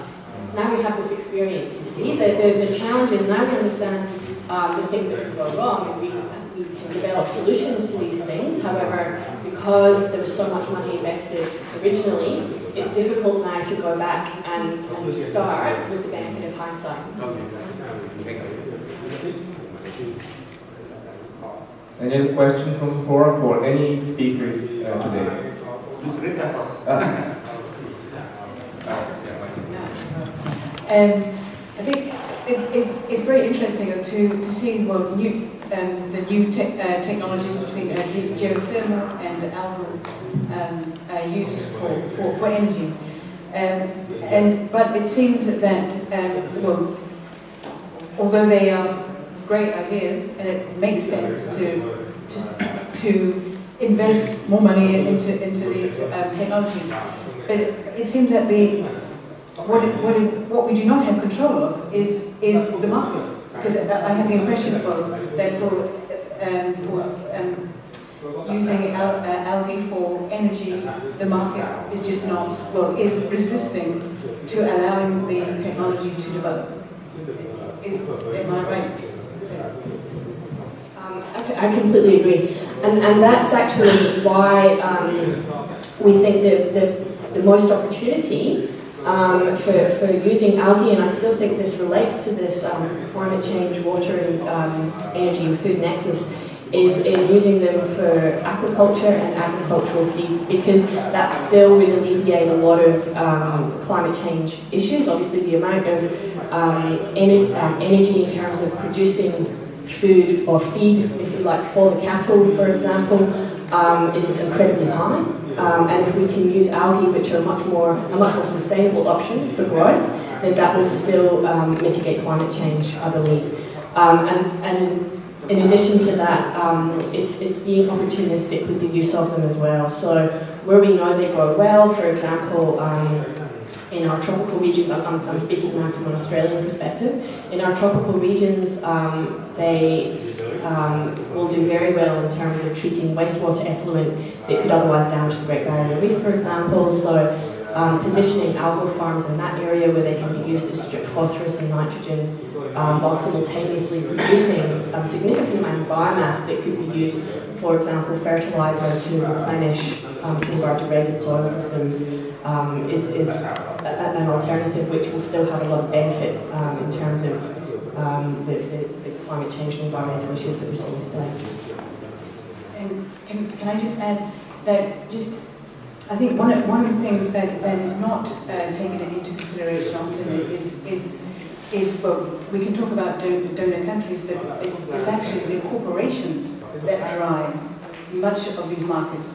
And so, for example, in the United Kingdom, where agriculture is very intensified, and the moment that we want to change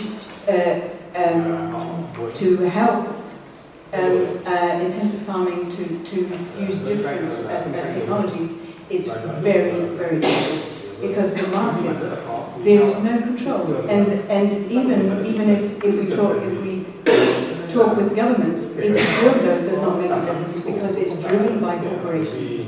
So there is a need for a much larger discussion on a scale of governments to corporations and back to these new technologies to mitigate climate change.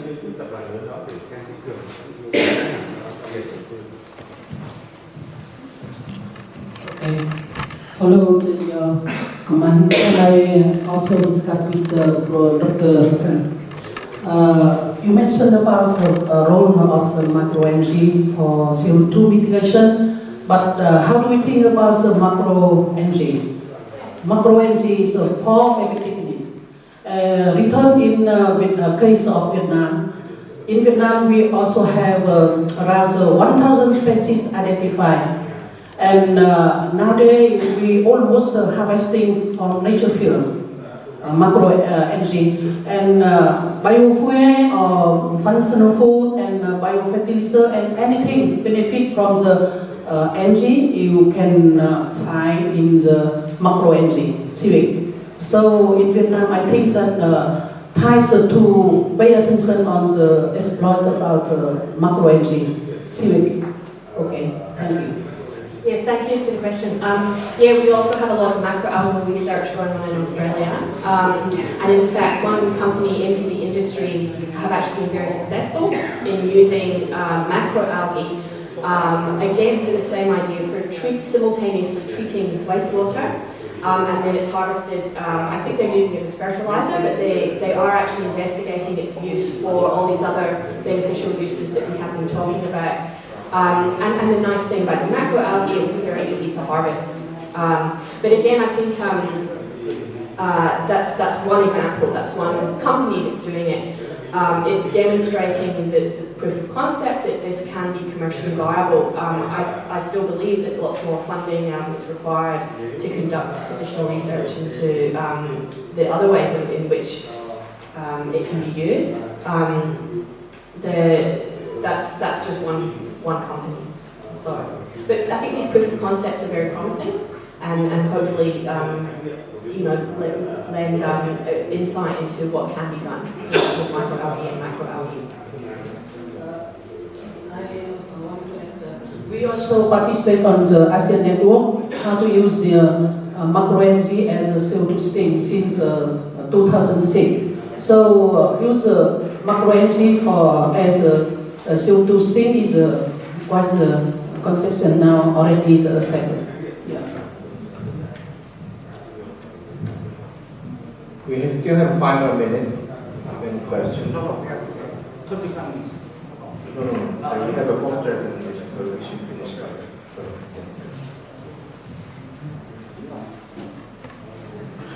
I'm just wondering in there, Ms. Han, since my country does not have a national development plan, we already terminated the national development plan 20 years ago. So we have to do everything separate. But your country has their national development plan. How their central and regional level, I think, and how this mitigation adaptation things is described in their development planning.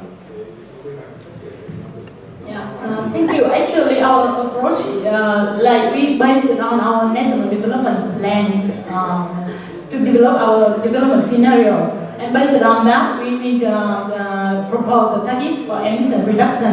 And just for the information, in Vietnam, we have the National Action Plan for climate change, and for the national level, and then for each province, each city also have the national action plan for climate change and green growth development for the each province.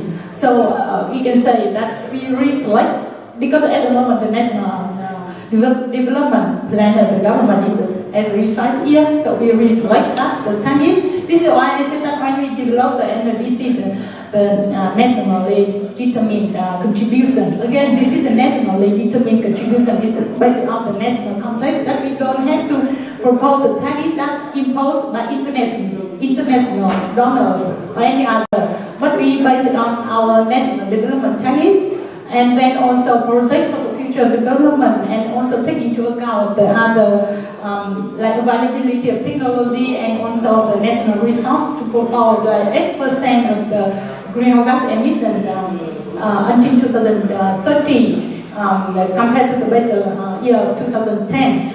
And this is the national effort, and with the international support, we can achieve 25% by 2030. So this is the conditional and unconditional targets, but it doesn't mean that our government is like pushed by international donors to imply emission targets to Vietnam, but we base it on the country analysis, based on the development strategy of the government and also the national context to provide them. Yeah. Thank you. I think that I don't have enough time for questions, but I want to have one comment to the third presentation of Mr. Nguyên. So I think I would like to discuss, but not enough time. So I think the assessment or simulation or modeling for inundation or to develop flood frequency mapping, I think the result of the research cannot be used effectively with the acceptable accuracy without combination of hydraulic model of the information about from the hydrological geostation and from the upper border condition for control the upstream activities, and without the lower boundary to control the impact of sea level rise in that thing. So I think that's my comment. So I think that we still have time for discussion outside of coffee break. Thank you.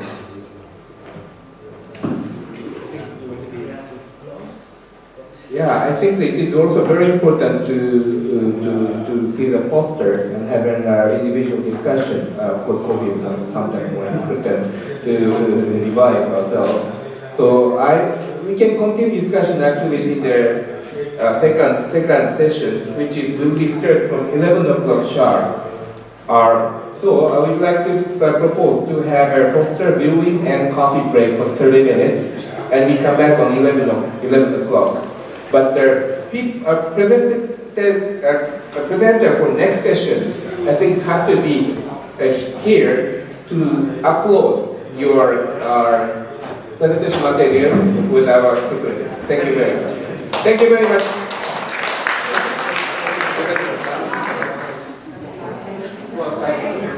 Morning, everyone. Morning, Professor Ken, Professor Thái, chair the session. So, my name is U BAN. I come from Washington City University, National University. Then my background that work on air pollution and climate change, co-benefit between air pollution and climate change. So today I will talk about the co-benefit between air pollution and climate change mitigation. Actually, yesterday during the plenary session, you hear that if you cannot measure, then you cannot manage it. So for that, today I also will present how we can measure or calculate the air emission, and from that we try to set up the measure to reduce the pollution between air pollution and climate change and greenhouse gas emission. Yeah.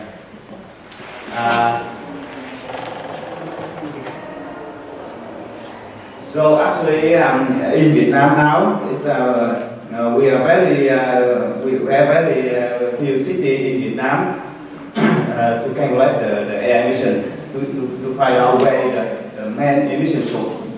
Then here, in this research, I try to calculate identify where the source of pollutant, and from that we develop a linear action plan. My presentation is 5 parts, but I will present shortly. First one is introduction. Next one is main air pollution source. Next one is air quality modeling, and number 4 is air pollution and climate change mitigation. The last one is conclusion. So as you can see, that air pollution is a cause of accident due to the indoor air quality and outdoor air quality, and also this kind of pollutant is like carcinogen pollutant. And this one we try to apply for Ho Chi Minh City. Ho Chi Minh City is you can see in southern Vietnam, below Mekong Delta. This map. And why I apply for Ho Chi Minh City? Because first one is very developing city and very polluted, and we collect and measure a lot of data. Then we have like more than 8 million inhabitants and more surface, and we have more than 7.3 million motorcycles and more than 600,000 cars, and we have more than 2,700 the source of air pollutant. And this one, the air pollutant, is also the greenhouse gas source. So in this part, I just show briefly about the level of air quality in Ho Chi Minh City is polluted, and some pollutant is higher than standard 3.5 times. And some study of Fulbright University in Vietnam, they show that in 2013, the PM2.5 is one kind of pollutant, cause of 40,000 deaths per year. As you can see, air pollutant is already polluted in Ho Chi Minh City and affected on our life, economic loss, and also greenhouse gas will increase in the future if we don't have any measure to reduce it. And this situation will be continued if we don't have any measure. So this one, I'm sorry that the slide communicating Vietnamese, but for this research framework, first one we have to do calculate the greenhouse gas and air pollutant using different models for different sources like industry, transportation, household, and biological source.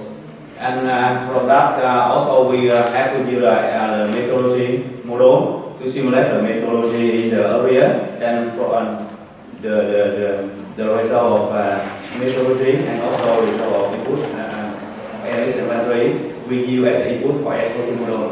And after that, we can simulate the map of air pollution in Ho Chi Minh City. From that, we estimate the impact of human health. Then from that, we can suggest the measure to reduce air pollutant and greenhouse gas. What is the main pollutant source in Ho Chi Minh City? Then for emission source, we have a fire source, industry, hospital, hotel, and then for mobile source in Ho Chi Minh City, we have on road, we have the seaport, we have the railway, and we have the international airport, KHCN. And the rest is for household,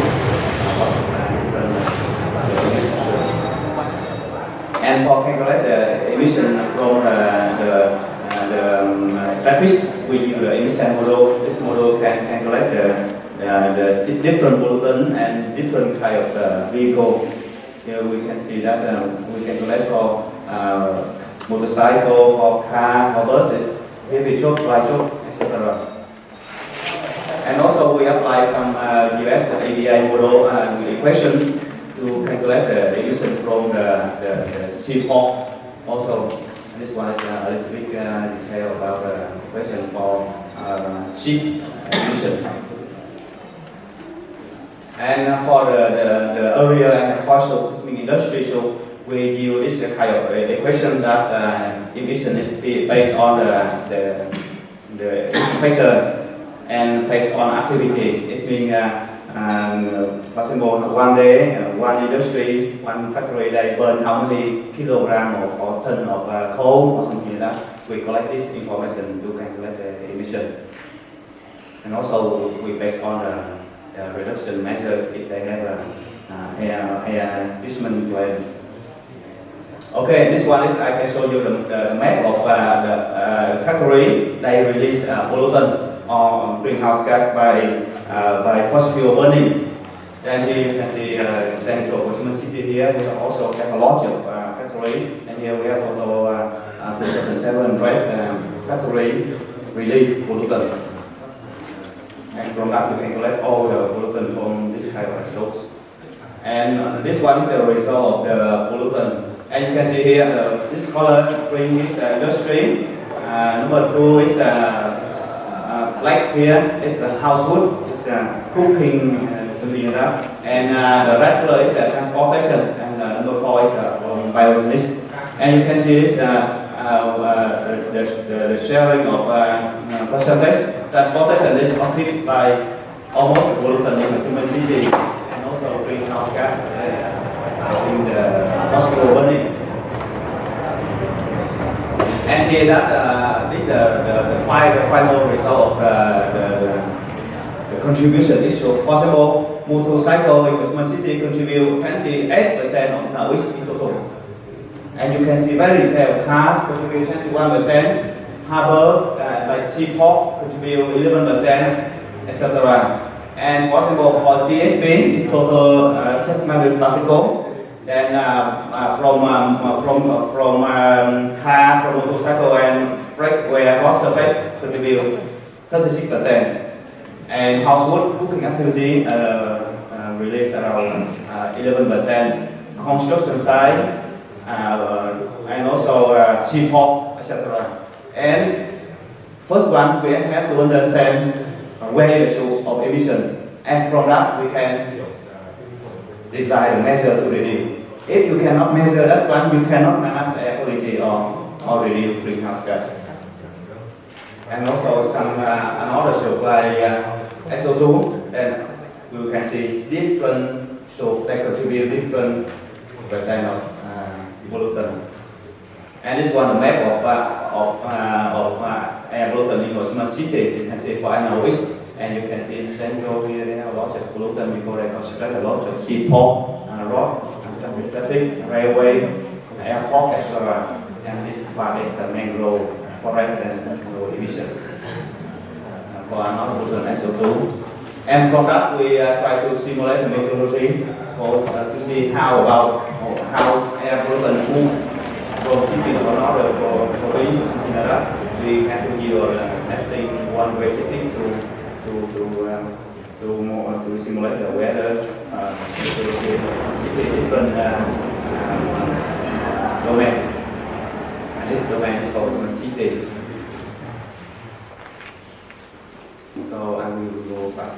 For every simulation, that we have to give the input of meteorology modeling, and we have to give the emission inventory calculation input in the model. Every model, and that we simulate the map of air pollution in human city. And here we also have some step of validation and calibration model with correlation more than 0.8 is enough performance for modeling. This one, a map of ozone in human city. We simulate for this map for May 2017 last year, and you can see the maximum concentration here is 102 ppb. This means around 204 micrometers. It's more than our standard limit, national standard limit. And also some pollutant like NOx. Our simulation is 355 microgram per meter. Higher than our national standard, around 1.5 times. And this one for CO is not so high. Okay, from that, we try to develop the smoke checking outline randomly on rod, because normally we have checking smoke checking regularly, but if you go on the street, you can see a lot of bus, car, you have a lot of pollutant. Then this means that we have to do check randomly on road. This one already did for some buses in Washington City, and we found out more than 20% buses is not meet the standard for air emission. And also, I show you quickly the rest of measure. The second one is air smoke checking for motorcycle. Until now, the motorcycle we don't have any air smoke checking, and then that's one contribute a huge amount of air pollution in Washington and greenhouse gas. Then we have to check the smoke of motorcycle, and also we develop project for public transportation, wide service system, and so on. We have replace the cleaner and cook stove for household, etc. And here we have another measure for enhance capacity of air quality management for smart city. And for that, I would like to go conclusion that air pollution in smart city and greenhouse gas is more it's almost from the motorcycle and industry, and like that we are already set up the measure to reduce air pollution and greenhouse gas. And with that, I would like to thank you for your listening. Thank you. Any question from board to his presentation? I think it's quite interesting.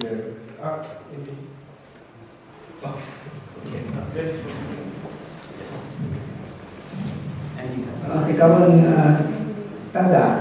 Tôi xin có một câu hỏi đề nghị tác giả cho biết một cái nguồn số liệu. Nguồn số liệu là một. Cái thứ hai là cái thời gian đo đạc. Thời gian đo đạc nó vào mùa nào hay là nó vào đây là cái đặc điểm chung của cả năm hay là của mùa nào trong một thời điểm nào. Xin cảm ơn. So thank you very much for your very interesting question. So for the scope of data, for example, for industry, we collaborate with EPA of the city, Environmental Protection Agency of the city, to collect the data from industry. And for road traffic, we have to do counting and use the camera to recording the traffic flow. And for another scope, we organize a campaign survey in the household, etc. And how about the period of emission inventory? That we did emission inventory for the year of 2017. That's the base year for emission inventory. And for that step, we did 1 year to do that, and that's emission that for the year of 2017. Like a reference year. Thank you. Thank you, Dr. U BAN. One more question, please. Thank you very much. For air quality in city is shows that only emission source of the Ho Chi Minh local.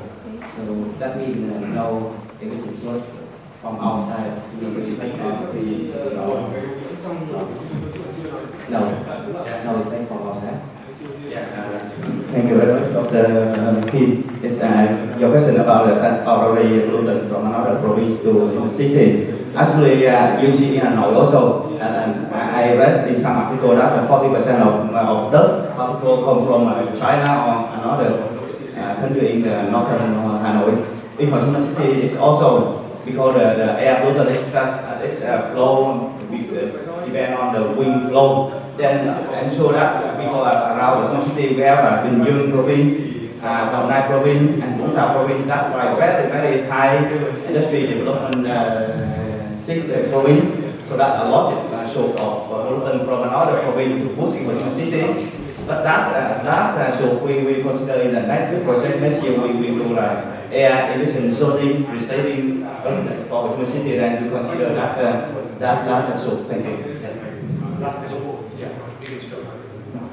Tôi xin lỗi tiếng Anh tôi hơi kém. Tôi đến cảm ơn bộ cái đầu tư, rất là cảm ơn anh Bằng cái bài trình bày rất hay. Nhưng mà tôi xin hỏi anh là anh nói là cái ô nhiễm môi trường của thành phố Hồ Chí Minh đã làm giảm 7% GDP đúng không? Của thành phố. Tôi nghĩ là con số này là đáng phải suy nghĩ. Nhưng mà liệu mình có ngoài cái phần ô nhiễm môi trường mình có những con số của do những ô nhiễm khác để mà chứng minh là rằng là cái môi trường này, ô nhiễm môi trường không khí không là nó đứng là hàng bao nhiêu trong số các ô nhiễm và để từ đấy đi có những giải pháp thích hợp để giảm được cái đó. Cho nên xin cảm ơn. Cơ sở khoa học Đấy đúng rồi, kể cả. Và rất là cảm ơn cái câu hỏi đầu tiên mà anh đã hỏi cho tôi. Xin cảm ơn. Actually, it's very interesting question. Oh, you have very interesting question. But for Mr. Long from Ministry of Industry and Trading of Vietnam, and for your question that, firstly, for the result of 70% of GDP loss due to air pollution, and this one is we can based on only one pollutant, PM2.5. Only PM2.5 is one pollutant, and with that pollutant, they will impact on health, like lung cancer, respiratory disease. Then from that, they estimate how many people dead due to or die due to the PM2.5 per year. And from that, they yield like one people die which is value of like some million Vietnam dong. Then from that, they calculate the economic loss value, and then also they calculate about the traffic jam. If we have like traffic jam, and then how about people lost their time for working, etc. And that's for air pollution. But you ask for another environmental components like water. For water, sure, I have some research for that, but I am expert on air pollution, and I focus on air pollution. And for the rest, I will collect the information and share with you later. Thank you. Okay, thank you very much. Why don't we give a big hand to him? There are still 2 seats remaining here and there. So please come, don't stand, and have a seat here and there. Okay, next presentation is by Dr. Nguyen Thi Hong Min on the assessment to the human resource development on climate change response and sustainable development of Vietnam.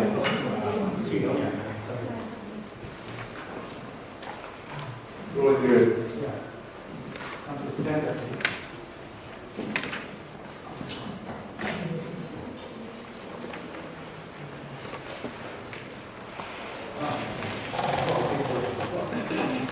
Thank you so much, and good morning everybody.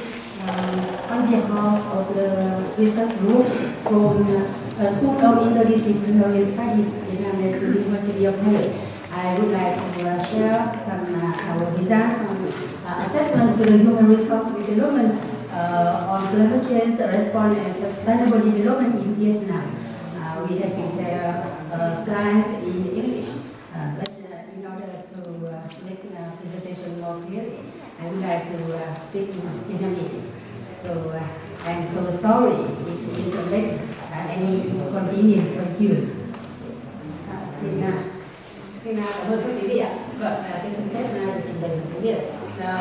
Trong cái báo cáo của chúng tôi nghĩ là từ sáng đến giờ thì chúng ta cũng đã trong cái tiểu ban của chúng ta đã nghe nhiều các báo cáo về khoa học và công nghệ. Nhưng vấn đề về cái nguồn lực, về con người có thể thực hiện những cái ý tưởng về khoa học công nghệ như thế này thì cho đấy là một cái vấn đề chúng ta phải quan tâm. Và có lẽ đây cũng là một trong những báo cáo mà chúng tôi cũng mạnh dạn chia sẻ từ cái góc độ của đơn vị làm quản lý các chương trình đào tạo liên quan tới đào tạo nguồn nhân lực về biến đổi khí hậu và phát triển bền vững. Trong báo cáo của chúng tôi thì có chia sẻ một số các cái nội dung về tại sao lại phát triển nguồn lực cho ứng phó biến đổi khí hậu và phát triển bền vững. Cái thực tế về cái nguồn lực hiện nay cũng như là cái hiện trạng về đào tạo nguồn nhân lực cho ứng phó biến đổi khí hậu và phát triển bền vững. Thế và từ cái góc độ của chúng tôi sẽ phân tích cái tiếp cận liên ngành trong cái đào tạo và một cái tình huống cụ thể trong cái tổ chức đào tạo các cái chương trình thạc sĩ ở đơn vị của chúng tôi là khoa quốc phòng liên ngành của Đại học Quốc gia Hà Nội và một số các cái khuyến nghị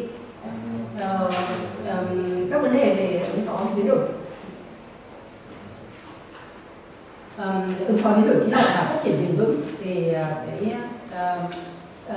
nhu cầu về nguồn lực, đặc biệt là trong cái nền kinh tế trên nước, thì có cái vai trò của các cái đơn vị đào tạo để cung cấp ra cái nguồn nhân lực đủ khả năng để thực hiện được tất cả những cái vấn đề liên quan tới ứng phó biến đổi khí hậu và phát triển bền vững.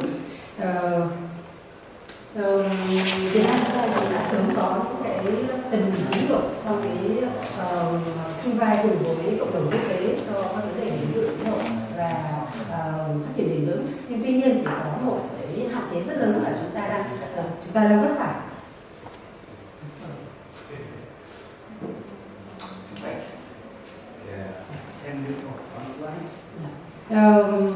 Một cái hạn chế mà chúng ta đang vấp phải đó là về cái nguồn lực thực hiện các cái ứng phó biến đổi khí hậu và phát triển bền vững này. Thì cái hạn chế này có thể ở mấy điểm. Thứ nhất là về cái đội ngũ có trình độ cao để có thể thực hiện các cái nhiệm vụ chiến lược và hoạch định chính sách. Thế rồi cái nguồn nhân lực mà tham gia vào các quá trình quản lý thì hầu như là đang chưa được đào tạo một cách bài bản về những lĩnh vực này. Và hầu hết là chúng ta đang khi đó chúng ta đang dùng những cái đội ngũ ở các cái chuyên ngành gần và hoặc là sử dụng những người mà có kinh nghiệm. Đấy là chúng ta vẫn đang còn thiếu những cái khả năng để có thể có những cái hoạt động hợp tác quốc tế trong các cái dự án ở địa phương, và cũng đang còn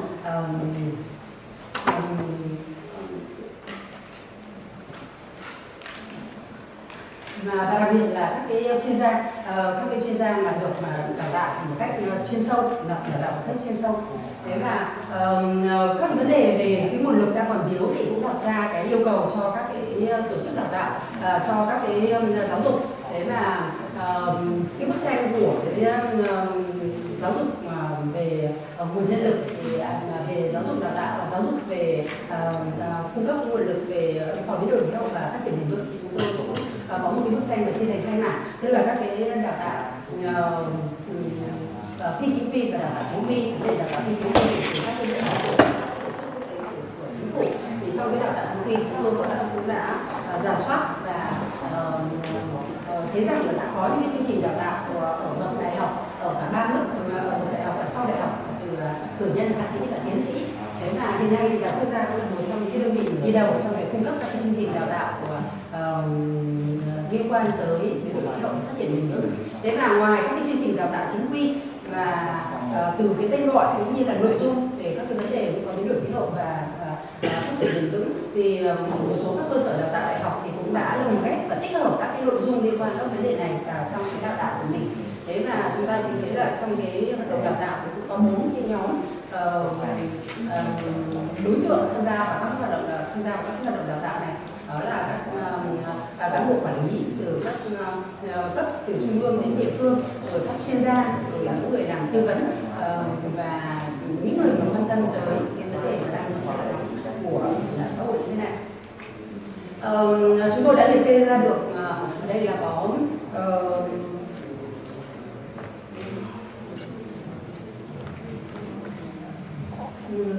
12 cái chương trình đào tạo ở bậc cử nhân, thạc sĩ và tiến sĩ bắt đầu từ năm 2004. Thì đây là 2 cái chương trình đầu tiên của Đại học Quốc gia Hà Nội đào tạo tại Viện Tài nguyên và Môi trường về chuyên ngành là môi trường trong phát triển bền vững, Nhưng bắt đầu từ năm 2011, cái chương trình đầu tiên đào tạo về biến đổi khí hậu đã được thực hiện tại khoa các khoa liên ngành của Đại học Quốc gia Hà Nội. Và đây cũng là chương trình đầu tiên và theo cái tiếp cận liên ngành, sử dụng tiếp cận liên ngành trong cái tổ chức đào tạo. Thế và thì chúng ta có thể thấy là sau cái mốc năm 2011 thì rất nhiều các cái chương trình đã được mở. Và hiện nay các chương trình đào tạo thạc sĩ thì đã có từ khoa các học liên ngành, từ Học viện Khoa học Xã hội, từ Đại học Nha Trang, Đại học Cần Thơ. Và chương trình đào tạo cử nhân thì hiện nay là duy nhất có một chương trình đào tạo cử nhân về biến đổi khí hậu và phát triển bền vững tại trường Đại học Tài nguyên Môi trường của Tài nguyên Môi trường. Thế còn chương trình đào tạo tiến sĩ thì cũng có một cái chương trình đào tạo tiến sĩ từ năm 2015 của viện tín hiệu thủy văn và biến đổi khí hậu và biến đổi khí hậu, và có một cái chương trình rất là mới được ban hành của quốc gia, là chương trình về quản trị phát triển bền vững. Và hiện nay thì chúng tôi khoa các phòng liên ngành của chúng tôi cũng đang xây dựng một cái chương trình đào tạo tiến sĩ về biến đổi khí hậu và phát triển bền vững. Thì hiện nay là chúng tôi đã hoàn thành cái chương trình rồi, chứ là dự kiến là sẽ tổ chức đào tạo tuyển sinh từ năm 2019. Thì các cái chương trình đào tạo hiện nay thì cũng cung cấp một cái nguồn nhân lực, tôi nghĩ là cũng đã cung cấp được một cái đội ngũ nguồn nhân lực đi cho các vấn đề có biến đổi khí hậu phát triển bền vững. Nhưng theo con số mà chúng tôi có được thì hiện nay trong các chương trình đào tạo cung cấp ra xã hội khoảng 600 cái nhân lực mà được coi là đào tạo chính quy về vấn đề này. Để trong đó thì có khoảng gần 500 là thạc sĩ, khoảng 30 tiến sĩ từ hai cái chương trình của KFAS và của TIểvà khoảng gần 100 cái cử nhân của chương trình của trường công môi trường. Thì với những cái con số như vậy thì chúng ta thấy là thực sự là cũng còn những cái hạn chế nhất định theo cái nhận định của các cái chuyên gia về môi trường, về đội ngũ nguồn nhân lực có thể thực hiện được tất cả những cái ý đồ lý tưởng của chúng ta về khoa học công nghệ. Thì và thêm nữa là các cái chương trình đào tạo gần đây thì cũng được đào tạo theo được định hướng và có cái tiếp cận liên ngành ở trong các cái chương trình đào tạo, Thế và cái tiếp cận liên ngành trong các chương trình đào tạo thì có lẽ là nó cũng khá tự nhiên theo cái quy luật phát triển của các cái ngành khoa học. Khi mà các cái ngành khoa học chuyên sâu thì mặc dù đã rất mạnh nhưng cũng không thể giải quyết được trọn vẹn các cái vấn đề của thực tiễn. Thì cái tiếp cận liên ngành dựa trên các cái khả năng kết nối và có thể là giúp giải quyết các cái vấn đề của thực tiễn một cách tổng thể, một cách toàn diện. Đấy là cái từ của cái thuật ngữ liên ngành thì cũng đang được sử dụng một cách phổ biến với các cái hàm ý của nó về cái tính phản ánh, rồi tính liên kết cũng như là cái khả năng để có thể giải quyết các cái bài toán thực tế. Và tôi cho là chúng tôi cho những cái điều này là rất phù hợp để có thể đưa vào trong cái việc là bồi dưỡng và đào tạo nhân lực có một cái nhìn và khả năng nhận diện tổng thể các bài toán thực tế. Về đối với biến đổi khí hậu và phát triển bền vững thì chúng tôi cho rằng là cái tính liên ngành trong này rất là cao, cũng rất là rõ. Trong cái đào tạo biến đổi khí hậu chúng tôi quan tâm đến ba cái hướng chuyên môn chính về khoa học biến đổi khí hậu, về ứng phó, về giảm nhẹ và thích ứng. Thế còn về phát triển bền vững thì ba cái trụ cột chính cho phát triển bền vững là môi trường, xã hội và kinh tế.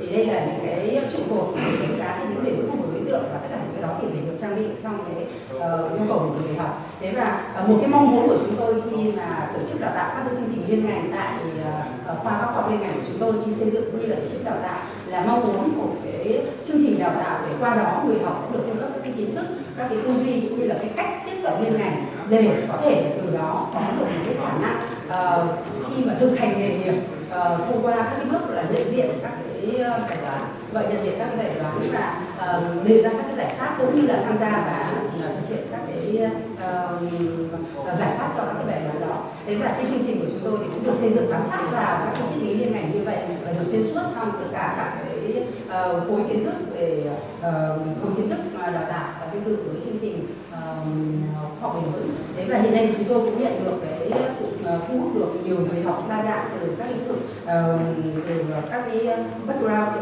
nhiệm vụ nghề nghiệp và các cái đề tài nghiên cứu, các cái đề tài nghiên cứu của các luận văn của chúng tôi thì các học viên của chúng tôi thì cũng quan tâm đến rất là nhiều các cái mảng trong các cái vấn đề liên quan đến biến đổi khí hậu và tại nhiều các cái địa bàn khác nhau. Đấy và trong các cái luận văn là liên quan đến về khoa học bền vững, về khoa học bền vững thì cũng rất là quan tâm đến vấn đề về sinh kế cũng như là kinh tế của các cái làng nghề, vấn đề về nông nghiệp và phát triển nông thôn.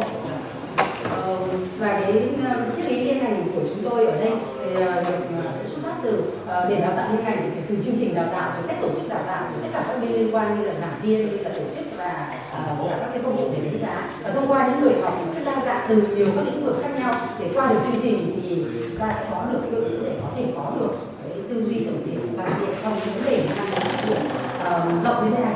Thế và thông qua chương trình thì chúng tôi cũng xây dựng được cái đội ngũ giảng viên các nhà khoa học và đặc biệt là cập nhật chương trình trong quá trình đào tạo, cập nhật và phát triển chương trình trong quá trình đào tạo. Và cái tính liên ngành ở đây của chúng tôi là qua ba cái thành tố cơ bản, đó là cái tính đa dạng, tính ứng dụng và tính kết nối. Thế là với cái vai trò của đơn vị làm quản lý đào tạo thì chúng tôi cũng mạnh dạn đề ra một số cái khuyến nghị để có thể làm tốt hơn cái quá trình cung cấp nguồn nhân lực cho ứng phó biến đổi khí hậu và phát triển bền vững. Thứ nhất là tăng cường các cái đầu tư của các cái tổ chức cho các cái quá trình đào tạo. Thì hiện nay các chương trình đào tạo chúng tôi đều là những cái chương trình mới và cũng chưa quen thuộc với tuổi học, nhưng với cái nguồn kinh phí là từ ngân sách nhà nước thì nó còn rất là hạn chế. Thứ hai là có thể là tăng cường các cái kết nối giữa các cái tổ chức và có thể thành lập được cái mạng lưới khoa học. Và hôm nay thì các cô các anh chị có thể nhìn trong này rất nhiều các cái học viên của chương trình để tôi quan tâm các em trong khi mà muốn có được một cái mạng lưới tốt để có thể vừa là học tập và sau này là triển khai công việc. Và tổ chức các cái nhóm nghiên cứu mạnh và sẽ đa dạng hóa các cái loại hình đào tạo và với nhiều hình thức để đào tạo ngắn hạn cho những người đã có văn bằng rồi nhưng mà đến cái lĩnh vực này. Thế và cũng đảm bảo được chất lượng đào tạo. Thế và cũng tăng cường cái cam kết của các cái bên liên quan và các cái hỗ trợ cho các quá trình đào tạo, đặc biệt là các cái tổ chức quốc tế.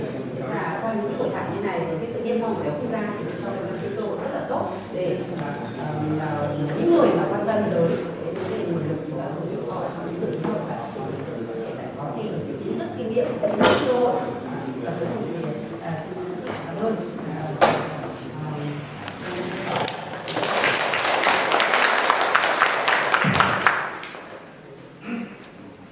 Question to her from the floor.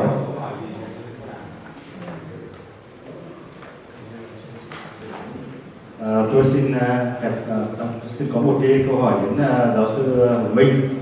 Đó là cái giáo sư có một cái thay đổi rất có lẽ rất cách mạng khi chúng ta đã chuyển từ đào tạo đơn ngành thành đa ngành. Thì trong hiện nay để có những quyết sách, những chính sách rất cần những cái kiến thức đa ngành là cái rất cần thiết. Tôi có hai câu hỏi. Một là giáo sư đánh giá thế nào cái nhu cầu của địa phương ngành về biến đổi khí hậu và về phát triển vững. Và thứ hai nữa là giáo sư đánh giá xem là cái việc là đào tạo biến đổi khí hậu có thực sự cần thiết hay không, hay là tích hợp nó như một chuyên ngành trong cái môi trường hay là một chuyên ngành trong các lĩnh vực. Thì tất cả cái đó nó có sự liên kết với nhau. Và tên gọi thì rõ ràng trong đơn ngành, tên gọi là không quan trọng. Cảm ơn giáo sư Thái đã có cái câu hỏi. Thứ nhất là về cái nhu cầu thì ở đây xuất phát từ hai góc độ. Thứ nhất là từ nhận định về của các chuyên gia. Ở cái này là chúng tôi cũng đã được lắng nghe cái ý kiến chuyên gia của Bộ Tài nguyên Môi trường. Thì mỗi một tỉnh của chúng ta là cần ít nhất là phải người, phải cán bộ mà có cái đào tạo chính quy về vấn đề này để có thể là tầm cỡ ở cái vị trí của những người làm quản lý, quản trị, làm chính sách, làm đầu tư là phải cần có được những cái kiến thức rất là chính quy. Thế thì 10 tỉnh chúng ta là có 63 tỉnh thành, cộng với cái đội ngũ là các huyện và các xã, do con số đó thì trở nên rất là nhiều. Thế tôi nghĩ là cái nhu cầu của xã hội thì đứng ở thực tiễn là đứng ở góc độ gọi là đánh giá về cái vị trí cũng như là nhu cầu thì tôi nghĩ là còn nhiều. Và thực tế khi chúng tôi làm tổ chức đào tạo, khi chúng tôi đi nhiều các địa phương thì các địa phương đều thấy là chính ở địa phương mình thì đang còn thiếu vắng những cái đội ngũ để có thể có những cái nghiên cứu, có những cái phối hợp tác với các tổ chức để có thể làm tốt những vấn đề này tại địa phương mình. Và bản thân học viên của chúng tôi trong các chương trình đào tạo của chúng tôi thì học viên mà chúng tôi đào tạo ở Hà Nội, nhưng học viên ở giải khắp các tỉnh ở đất nước. Và có những học viên từ trong Kiên Giang, trong Bình Định, trong Quy Nhơn đã tham gia cái chương trình của tôi với mong muốn là chúng em cần phải có được một cái kiến thức đào tạo rất là bài bản chính quy và thậm chí là đọc thông viết thạo về những vấn đề như thế này để có thể là tham gia vào các cái dự án, tham gia vào các diễn đàn, tham gia vào các hoạt động. Và như vậy chúng tôi thấy là cái nhu cầu rất là còn nhiều, nhưng hiện nay cái mà đáp ứng từ các cái chương trình mà cung cấp ra thì chúng ta thấy rất là hạn chế. Và hiện nay thì nếu theo cái giả soát của chúng tôi thì hiện nay mà chương trình đào tạo mà cung cấp thực sự cái nguồn nhân lực mà nhiều nhất thì hiện nay chỉ có một số các chương trình của Đại học Hà Nội, bao gồm 2 cái chương trình của Khoa các học liên ngành chúng tôi và cái chương trình đào tạo của Đại học Việt và thêm nữa là cái chương trình cử nhân của trường Đại học Tài nguyên Môi trường. Thế thì tôi nghĩ là cái số đó hiện nay rất là còn hạn chế. Và như vậy chúng ta có thể tiếp tục mở rộng cái quy mô đào tạo. Thế nhưng ở đây cái mở rộng quy mô đào tạo không có nghĩa là mở rộng ra cả các cơ sở đào tạo. Thì chúng tôi nhấn mạnh vào cái yếu tố liên ngành rất là cao trong cái đào tạo cho cái lĩnh vực này cũng như là cho cái đội ngũ này. Và cái liên ngành thì thực sự là khi mà tổ chức đào tạo liên ngành như tôi nói vừa phải là chương trình, vừa phải là cách thức tổ chức đào tạo và đội ngũ các cái bên liên quan để tham gia đào tạo, như vậy nó sẽ phù hợp với các cơ sở đào tạo đại học đa ngành và có những cái thế mạnh về những cái ngành cốt lõi liên quan tới các vấn đề về biến đổi khí hậu và phát triển bền vững. Thế cho nên là tôi nghĩ là nên mở rộng cái quy mô đào tạo và lại đưa nó vào các cái chương trình của các cái trường, các cái cơ sở đào tạo mà mang tính đơn ngành. Thì đấy là cái ý kiến của riêng tôi. Thế còn trong thời gian tới thì Đại học Quốc gia vẫn tiếp tục mong muốn là có cái phát triển đào tạo với cái thế mạnh đa ngành, đa lĩnh vực của Đại học Quốc gia và cái khả năng phát triển các liên ngành. Chúng tôi cũng muốn mở rộng cái chương trình này. Thế nhưng không chỉ ở Hà Nội mà có thể là cũng sẽ một số các địa phương mà cần phải có nguồn nhân lực.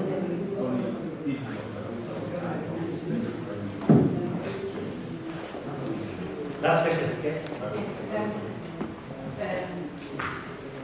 It's very interesting. I think it's a fantastic program you're doing. And I'm interested about one of the most difficult things to do is when you have you develop a interdisciplinary program. One of the most difficult things is to move to a transdisciplinary program where your students, when they are learning, they have to know deeply about the different disciplines that they are actually integrating together. And one of the most difficult things is that trying to through the integration, one discipline will begin to change, and it's only through integrating with other disciplines that a discipline will change. And one of the most difficult things that, in the United Kingdom that we find is that it is difficult to perfect more than one discipline, because you then have to read much more than anyone else to be a hydrologist or a soil scientist. How do you help your students in recognizing that they actually have to work even harder because they are integrating more than one discipline?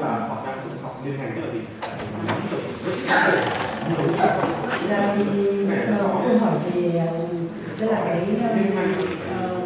thức của xây dựng các chương trình liên ngành khi mà các cái học viên của mình có thể từ nhiều các ngành khác nhau và làm thế nào để tham gia vào các liên ngành. Vâng, thì có lẽ là khi xây dựng cái chương trình đào tạo thì chúng tôi đã vấp phải tất cả những cái khó khăn khi làm thế nào để có thể xác định được các cái trụ cột trong các cái liên ngành. Đấy là từ khâu xây dựng chương trình. Đấy, và chọn được các trụ cột, chọn được các chuyên gia để có thể các chuyên gia từ nhiều lĩnh vực khác nhau, cả tự nhiên, cả xã hội, thậm chí là cả kinh tế nữa, có thể kết nối với nhau để có thể xây dựng chương trình. Và cái chương trình đó lại phải truyền tải đến người học và người học từ nhiều lĩnh vực khác nhau. Thì cái đó chúng tôi đã thực hiện trong cái thời gian vừa qua. Và những người học khi mà tham gia vào chương trình thì trước hết là họ cũng phải có một chút cái đánh đổi cái ngành học của họ để nó có thể tiếp cận được với nhiều các cái vấn đề từ các ngành học khác. Ví dụ có một người học về tự nhiên, nhưng khi vào đây thì có thể học thêm các vấn đề về xã hội, thậm chí là các vấn đề về công nghệ. Thì trong chương trình đào tạo thì chúng tôi cố gắng làm thế nào để có thể là trước hết là cung cấp được các cái nền tảng chung cho các cái vấn đề trụ cột trong cái liên ngành cho người học chung, nhưng vẫn tôn trọng phần nào đó cái chuyên ngành của những học viên, chuyên ngành của những học viên. Và cái mong muốn của chúng tôi như tôi đã nói trên slide, đây là mong muốn khi người học qua cái chương trình đào tạo thì sẽ có được một cái khả năng nhận diện các bài toán thực tế, và khi mà nhận diện bài toán thì cũng là một cái tư duy tổng thể. Thế và từ cái nhận diện bài toán thì có thể có những cái đề xuất cho giải quyết các cái vấn đề, cái đó cũng cần cái tư duy tổng thể và tư duy liên ngành. Nhưng khi tổ chức giải quyết và tham gia giải quyết vấn đề thì có thể những người tham gia giải quyết vấn đề thì có thể dùng cái thế mạnh chuyên môn của mình. Đấy là cái mong muốn cho cái chuẩn đầu ra trong các cái chương trình đào tạo của chúng tôi. Cái tư duy tiếp cận liên ngành nhưng vẫn dựa trên cái nền tảng cái chuyên môn chính của mình và các cái Thank you, Professor Bin. So I think to respond to the question, I think very shortly. We split our program in three groups. Group of governance, group of technical, group of private sector for consultancy, for everything. And to integrate everything in one, we specify the minimum requirement for each discipline. So that is the way to do. So thank you so much. Thank you. Thank you very much. Our next presentation is done by Professor Tetsuji of Ibaraki University for VJU, Interactive Disaster Education from the Perspective of Human Science. The floor is yours. I'm very glad to be here to make a presentation. My name is Tetsuji from Ibaraki University. And I want to introduce my presentation. The title of my presentation is Interactive Disaster Prevention Education from the Perspective of Human Sciences. This is a brief introduction of myself. I am a director of the Institute for Global Change Adaptation Science, ICAS. We call it ICAS. Please remember this in University. And I'm also a professor of social psychology and a lecturer of VJU, Vietnam Japan University. And this is my research interest. Next slide, please. This is my book. I was living in Hanoi in 1998, and I tried to study Vietnam at that time. And after that, I published this book. The title is Global and Small Alley in Hanoi. And I described daily lives of Hanoi people at the time. This is the pronunciation. My purpose of that research, everything is pre-read. Next slide, please. This is my content, but I have only 15 minutes, so I mainly focus on the number 3, development of disaster prevention education using crossroad. I want you to have a chance to play this game. Okay, next slide, please. Recently, yes, it is good. Okay, next, please. As you know, the climate change and global warming mainly affected the extreme climate phenomena recent years. This summer, this year, very hot in Japan, and we also have a heavy rain disaster, especially in western Japan. Okay, next slide, please. This is the map of the 3 years ago, in my prefecture, Ibaraki, also have a flood disaster. Next, please. This is the outline of this disaster. Sorry, this is Japanese. And my colleagues and my students also make an action, and they try to interview the people who are affected by the disaster and make a record for the future education for disaster prevention. Okay. Approach from the human science. Next, please. Okay, I want to skip it. Do you know the normality bias? People do not necessarily move away from potential disaster zones, even if advice is given based on the knowledge and techniques that regarded as scientifically correct. Ordinary people do not necessarily follow it. They may judge that evaluation is unnecessary from their own experience. People tend to underestimate the danger or risk even if the crisis occurs. This is called normality bias. This is the perspective of social psychology. My major. Social psychologists focus on the interaction between society and individuals. Okay, next slide, please. I want to explain this one. Usually, science is natural science, right? But I want to say we have another kind of science, human science. And if you want to observe, for example, children's play from the perspective of natural science or methodology of natural science, they will observe outside of the play field. But from the perspective of human sciences, we enter the field and play with them and observe them. Okay? Next slide, please. Next, please. It's okay. I want to skip. Next slide, please. Okay. And I want to introduce the crossover. Okay. This picture shows that a workshop for disaster prevention in elementary school in Joseon City. In Joseon City, 3 years ago, they had a big flood disaster. And after that, they began to have such kind of education in school. Okay. This is a disaster prevention game crossover. So please play with me. Next slide, please. This is the explanation of the crossover. Please read it. Could you please read it? Okay, next slide, please. Crossover has no correct answer. That is very, very important. Let's find the correct answer for you. Let's listen to the opinion different from yours. Do not deny others' opinion. That is a very important point. Next slide, please. In crossroad, there are 2 choices. Only 2 choices. Yes or no. Okay. This is the example of the question. You are an elementary school student. I will return home soon, but it seems that the river water has increased due to the heavy rain. You called back your mother, but you could not make a phone call. You had please evacuate on the broadcast outside the house. Do you evacuate by yourself? Yes or no? Have you seen it? Yes? So if you choose yes, please raise your hand. Yes? You are not adult.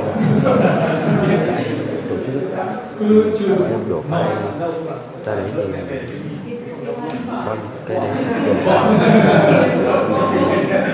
I ask you the reason? So you yes? If I'm 4 years old, I said no. Yes. You say so. I like my mother, but I like myself. Okay, thank you very much. Okay, next slide, please. This is another example. You are a junior high school student in the sea coast.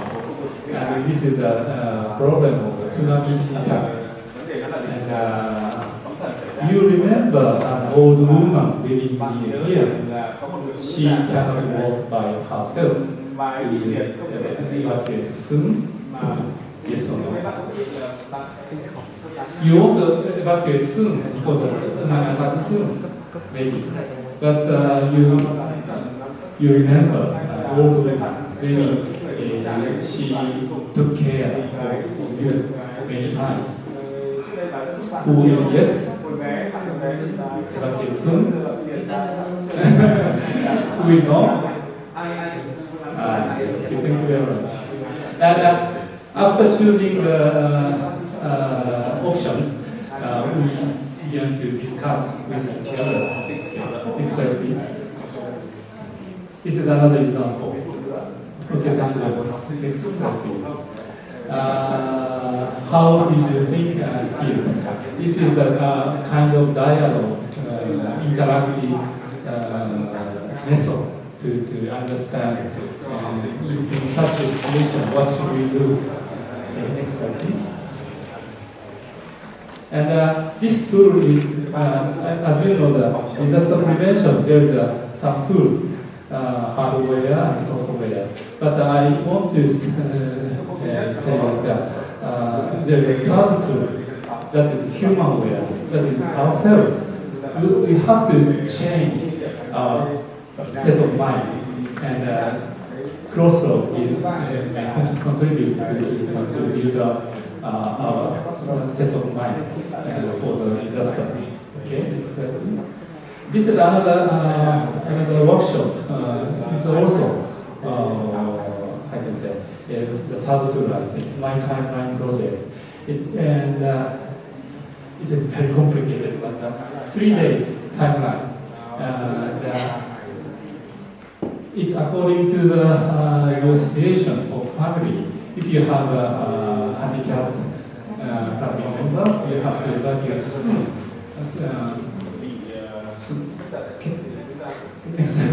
Sorry. And interdisciplinary managers. My institute. Next slide, please. Yeah, we also have many members from each colleges, and I have about 60 researchers and very interdisciplinary members. Okay. And now we are planning a workshop next month in Beijing, and we will have participants not from Vietnam, not from Japan, but also Thailand, Indonesia, and Philippines. Okay. Conclusion. There is not necessarily one correct answer such as crossroads, so a dialogue between researchers in different countries is necessary. As a researcher mainly using human science methodology, I play the role of coordinator of the Japan side to promote such dialogue. The first scientific view and knowledge usually comes from the top, but I want to focus on the local people's knowledge. That is not always correct scientifically, but it is very important and it is very effective. And not only top-down approach, but bottom-up approach is also very important. Yes, thank you very much for your attention. So, any question on his presentation? Comment? Yes.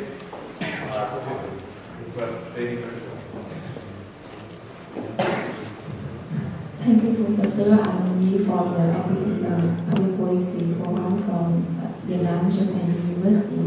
And I'm really thankful for your presentations about it. And I know more about the human science. And I wonder about how to use the cross-skill into the innovating generates a new idea, and can you give me one example in Japan that use it method to conduct for a successful stories? That's why Japan have had. Thank you. So I want to ask about example.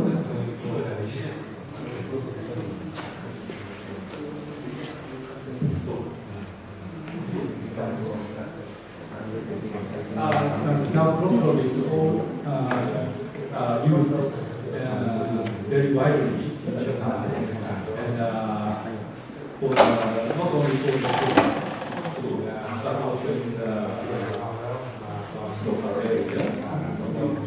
They try to use it to have education, set of mind. Sorry, Is that the same with brainstorm with Western or US? Is that the same? Mainly in Japan. I asked that, is that same with the brainstorm, because it also generates the answer. Brainstorm? Brainstorming. I don't think so. So what is difference?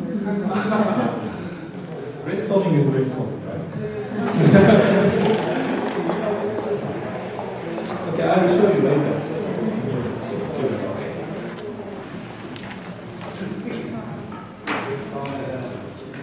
Rất là cảm ơn giáo sư đã lại trình bày rất hay. Tôi đồng ý với giáo sư. Anh vừa thì cũng đeo tay. Đeo tay để nghe thảo. Không.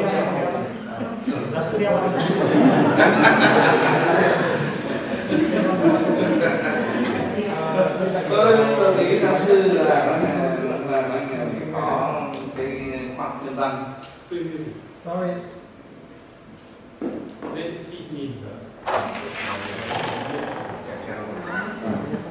Tức là nhưng mà tôi cho rằng là có thể kết hợp cả cái khoa học tự nhiên và khoa học nhân văn thì nó hay hơn. Thế còn cái câu hỏi của tôi ấy, thì ông cho rằng là có thành phố ở bên Nhật luôn luôn bị cái ngập lụt và sau cái đó thì giải pháp là tiến hành cái giáo dục cho người dân để mà vậy thì qua cái giải pháp này thì ông có thể rút ra được những cái bài học gì để phổ biến, để nhân rộng cái bài học, cái kết quả của cái thành phố đó nhân rộng ra những cái nơi khác, không chỉ của Nhật Bản mà của các nơi khác trên thế giới. Nên cảm ơn.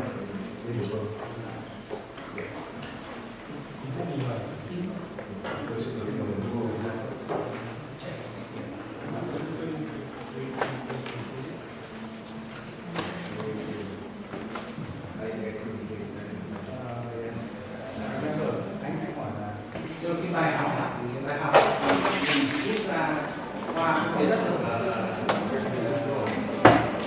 giáo dục tiến hành ở một cái thành phố áp dụng vào thành phố khác.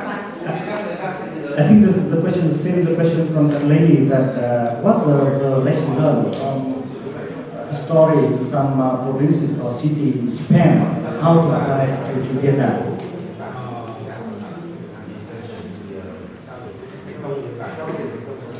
Yeah, crossroad.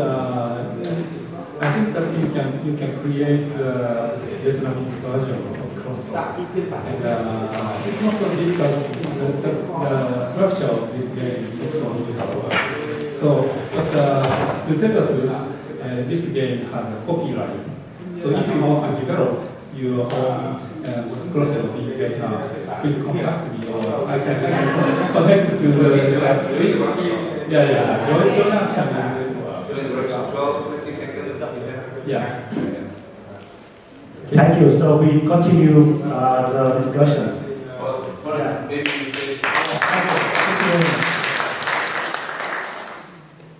So we continue our discussion. So all the questions can be sent to our three speakers. So I think the education on that disaster. Okay, so I'm sorry, the last talk is cancelled. So sorry. That is why we give more time for three speakers to talk longer. So, but I think that the habit is very important for that education. In Vietnam, for example, some people living in the inundation or unsolved area. We convince people to move out, but they don't. So I think that education is very important, and we need to make our program for Vietnam. So we can take care of that in the future. So we are waiting for more comments or questions to our this.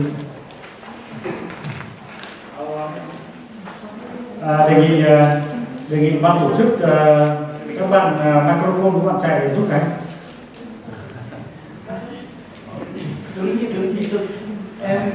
There is this phrase has been mentioned a number of times. If you can't measure it, you can't manage it. It is very interesting it is very important to integrate the social science, of course, with natural sciences. I still question, well, I question this phrase from Peter Drucker, who says, if you can't measure it, you can't manage it. In a scientific point of view, yes, it's, if you can measure, then of course you can manage it. But in terms of a social point of view, is would this phrase be agreed to? And I would like to ask. That would be awesome. Yes, basically I agree with that phrase. But measurement is a little bit difficult in the social science, I think. I can say, after the experience of global warming, we can ask the people or how was that or something like that. But measure, yeah. They may say yes, it is completely, but that is not how can I say.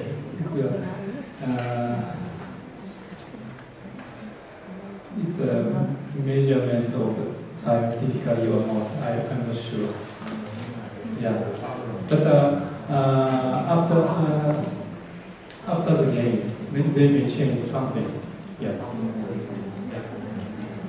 We do similar things in our laboratory safety training course. Our important thing to think about it, about the worst case, and then prepare for it in the mind. Of course, it won't happen in the lifetime, hopefully. But the important thing is where the evacuation might happen there. Fire may happen in the laboratory. So I think our science university and my university, where Tokyo is working on the laboratory safety kind of training course program development. I think I have some similarity with your case. Thank you. Any other questions on the entire presentation, including the first part? Yeah. I just want to add one point from my view that for the social science, I think we still can measure, but maybe it takes time. And you can see this result or outcome after a little bit long time in compare with the natural science. It's the mind. Because I see the social, some difference between the different societies in other countries. And I can see that it's also like the outcome from the education. Okay, thank you very much. I have another question for the speaker from Ho Chi Minh City. So you have many different solutions to improve the air quality in Ho Chi Minh. I see you have one is control the smoke or emission for motorbike. So I wonder, this is like a facility, or do you think about the control the age of vehicle? Because in Vietnam, I think we do not, or I don't know, we have strict, very strict regulation about the age of the vehicle, and together with the age, we can control the quality of also the emission. So how about the opinion? Thank you.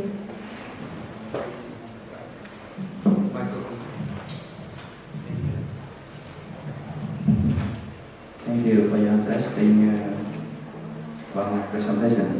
So actually, in the measure that I suggest, the first measure that you mentioned that we have to do smoke checking for motorcycle. Before we already try to test like pilot, and before that, if we implement that policy, so about 30% of pollution will be reduced if we apply that policy. And for the second idea that you suggest that we control the age of manufacturing years of the motorcycle. Actually, because we don't have so much time, and so one of the next measure that I mentioned about that we have to survey and inspection whole the motorcycle in Ho Chi Minh City about the age, and from that we also remove the outage motorcycle with high pollution. That's also my second measure in that transportation route. Yeah, thank you. We already have regulation about this to control the age of not for motorcycle is still do not implement. Yeah, and also I don't see the policy for motorcycle. For automobile, yes, but for motorcycle still waiting for MOT. Yeah, thank you. I have one question, small one to Mr. Bằng. We are talking about the emission inventory, but I wonder if the data from Department for Environmental Protection is enough and effective for you to access emission, especially when we are talking about mitigation, climate change mitigation. So, because to accept it I think the procedure collection of data is quite comprehensive. I don't think that data is enough for you. So I would like to ask your opinions, because in Ho Chi Minh City and in the front boundary data, I think a lot of sources from agriculture, from industry and many things.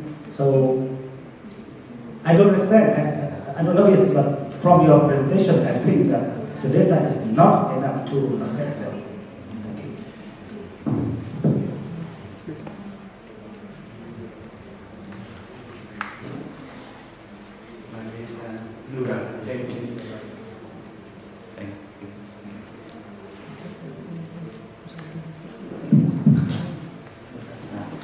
Thank you for your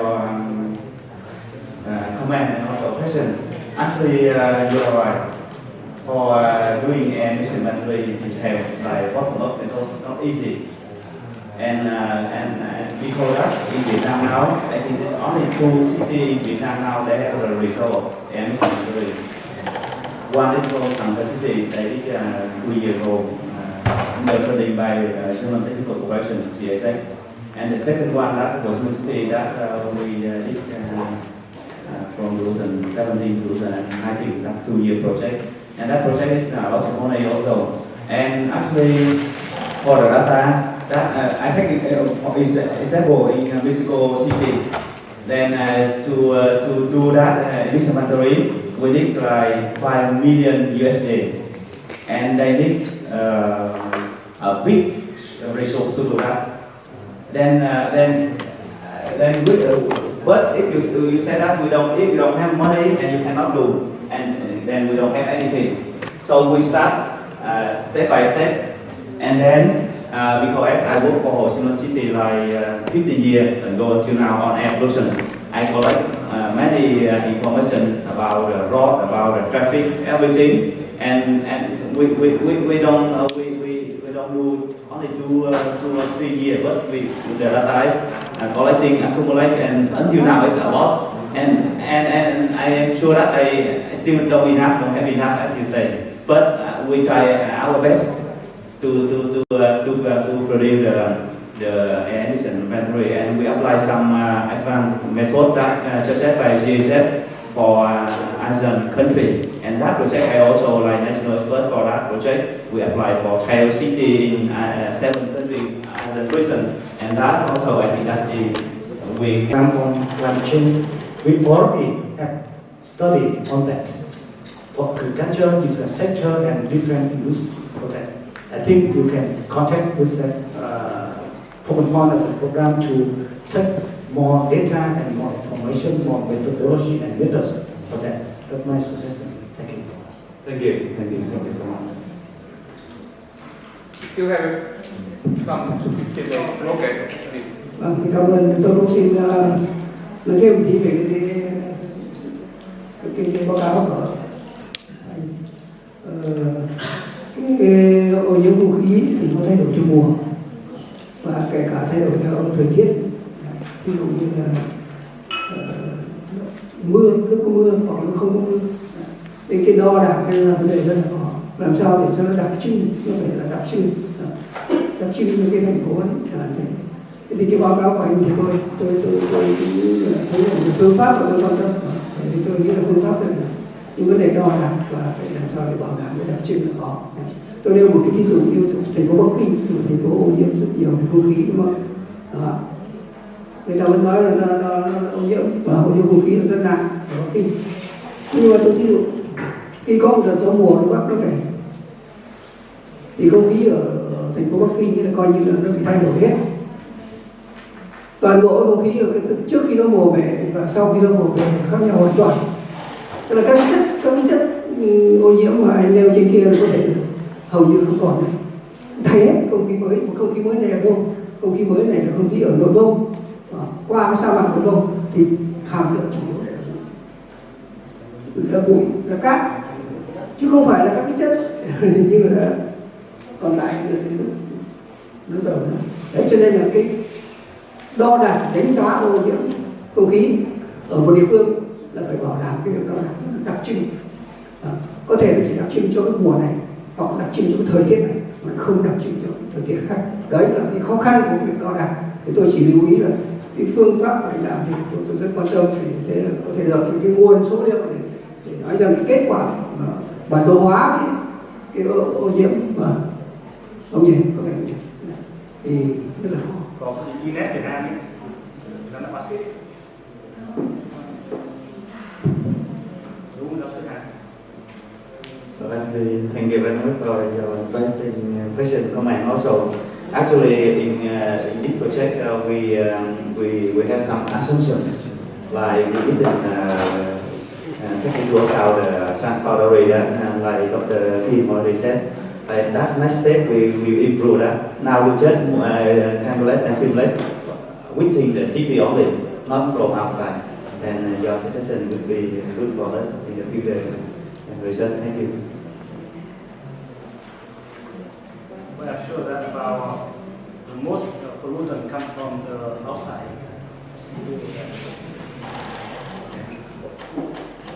So that should be very good project, because in Hanoi they would like to do that also. They will do emission memory and air. Thank you.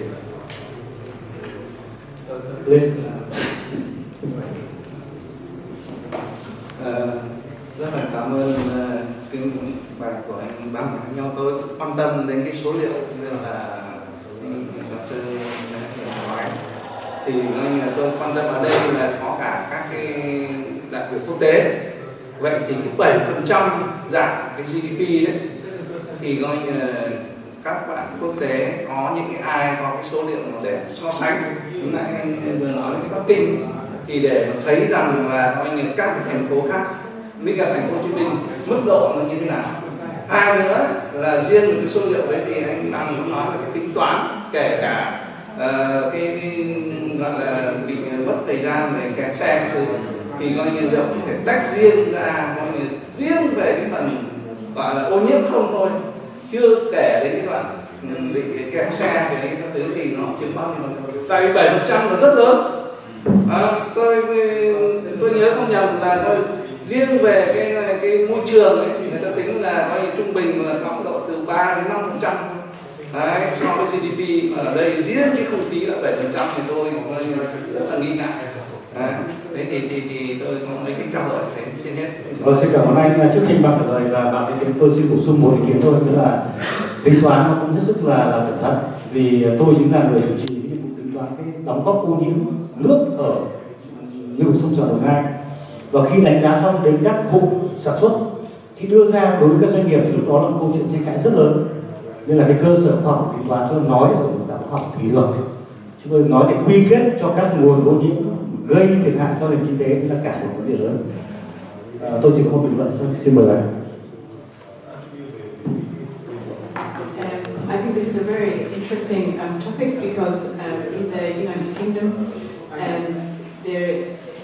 we have a big problem with the air pollution that is rising. It's not going down, and the relationship to human health is a much bigger impact than what has been suggested before. And so, in terms of GDP, I'm not sure what the reduction is, but for the national health system, it is a huge problem, and it's very expensive. So there is a rise of problems in children in asthma, and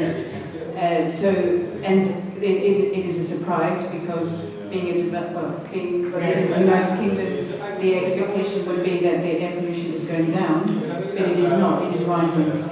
and it's partly due to not taking into consideration how bad air pollution is on health and how that relates to GDP. So it is 7% is high, but I would actually start looking on a more global scale, because I think the World Health Organization is questioning that there is not enough importance put onto air pollution and human health.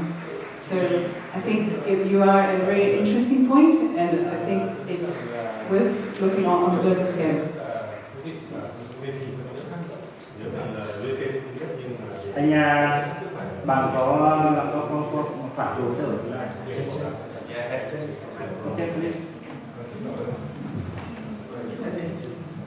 So thank you for your experience in London, in UK. So for the question, for comment from Mr. Bằng, that's from Fulbright University, Vietnam. That's from Dr. Võ Lê Phú from Fulbright University, Vietnam, and I take the reference from that research, and he during the presentation. He mentioned that method that he applied to estimate that. However, that's still like the first study in Washington City about air pollution impact on the economy and human health.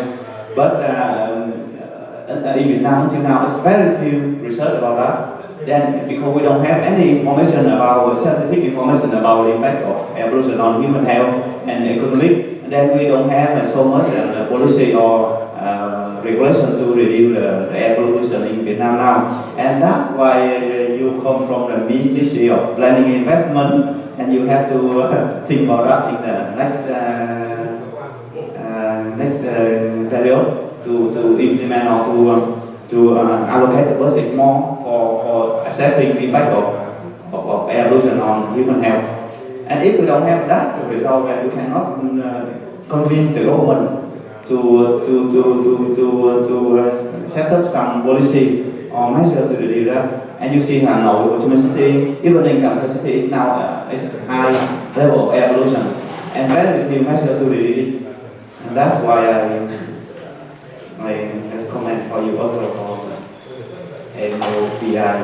Really? Thank you. Thank you, Professor Bằng. But okay, so the are not from you, from others who are not. It's a topic for discussion. But anyway, I have comment that we just can assess how many percentage of loss. If we have a very comprehensive database and methodology to assess the impact of climate change, of air condition, of disaster, everything, as of cigarette smoking into the health, into the people. Otherwise, nonsense to talk about the how many percentage, I think. But to arise the question that we need to accept impact of air pollutant to loss of economic, that very big issue that we need to arise. But I don't think up to now we can do that. Okay? So thank you. So please, more question to our speaker, also to our audience. So that's mean that we need a more collaboration from developing country like UK or Japan about that. I'm trying to say, in context of the loss due to disaster, storm, that's easier to assess, but I'm skeptic about that. Still. I think the health system will be able to help. If you maybe another research, but I think, in my opinion, even we calculate for the costly about the effect of this on the health, human health is also very different. Because in time when we calculate, we have to select the reference area. So if you want to conclude that this disease is due to the air pollution, you have to find out the similar situation without air pollution, and also the same like the base condition. So this is in toxicology is still very, very different. So maybe the very conclusion about health cost, not GDP. Yeah, just one. Yeah, very. Yeah, not GDP at all. Thank you. Actually, that research not mine, but I have another research about Ho Chi Minh City also that we calculate the cost of that due to the air pollution, and that we can say that one people die, then the same the cost we can estimate like 5 million USD for one death. Then from that, if you say Ho Chi Minh City like 30,000 people die due to air pollution per year, then from that you can convert to how many USD you lost, and you divide for the GDP, and then you can see how many percent. That's the method that we apply. How do you know that they die because of pollution, not of food? Oh, that's also in the air pollution and human health impact. Then we have some method to calculate that. I cannot explain you now. It's very long because but in China, even in India, many countries in our ASEAN, then already did some kind of research like that, and they already attribute how many percent of people die in Hanoi due to air pollution. Yeah, they have some kind of research like that. We cannot say that. We have a research. Yeah. We have results. Yeah. But the problems or the things, the issue here is how much uncertainty. Yes. Uncertainty. Yeah. And Yeah, Dr. I think. Okay, I'd like to thank all presenters and all participants in this room in order to kick off very important issue, science, technology, and education. My co-chair is tired off now.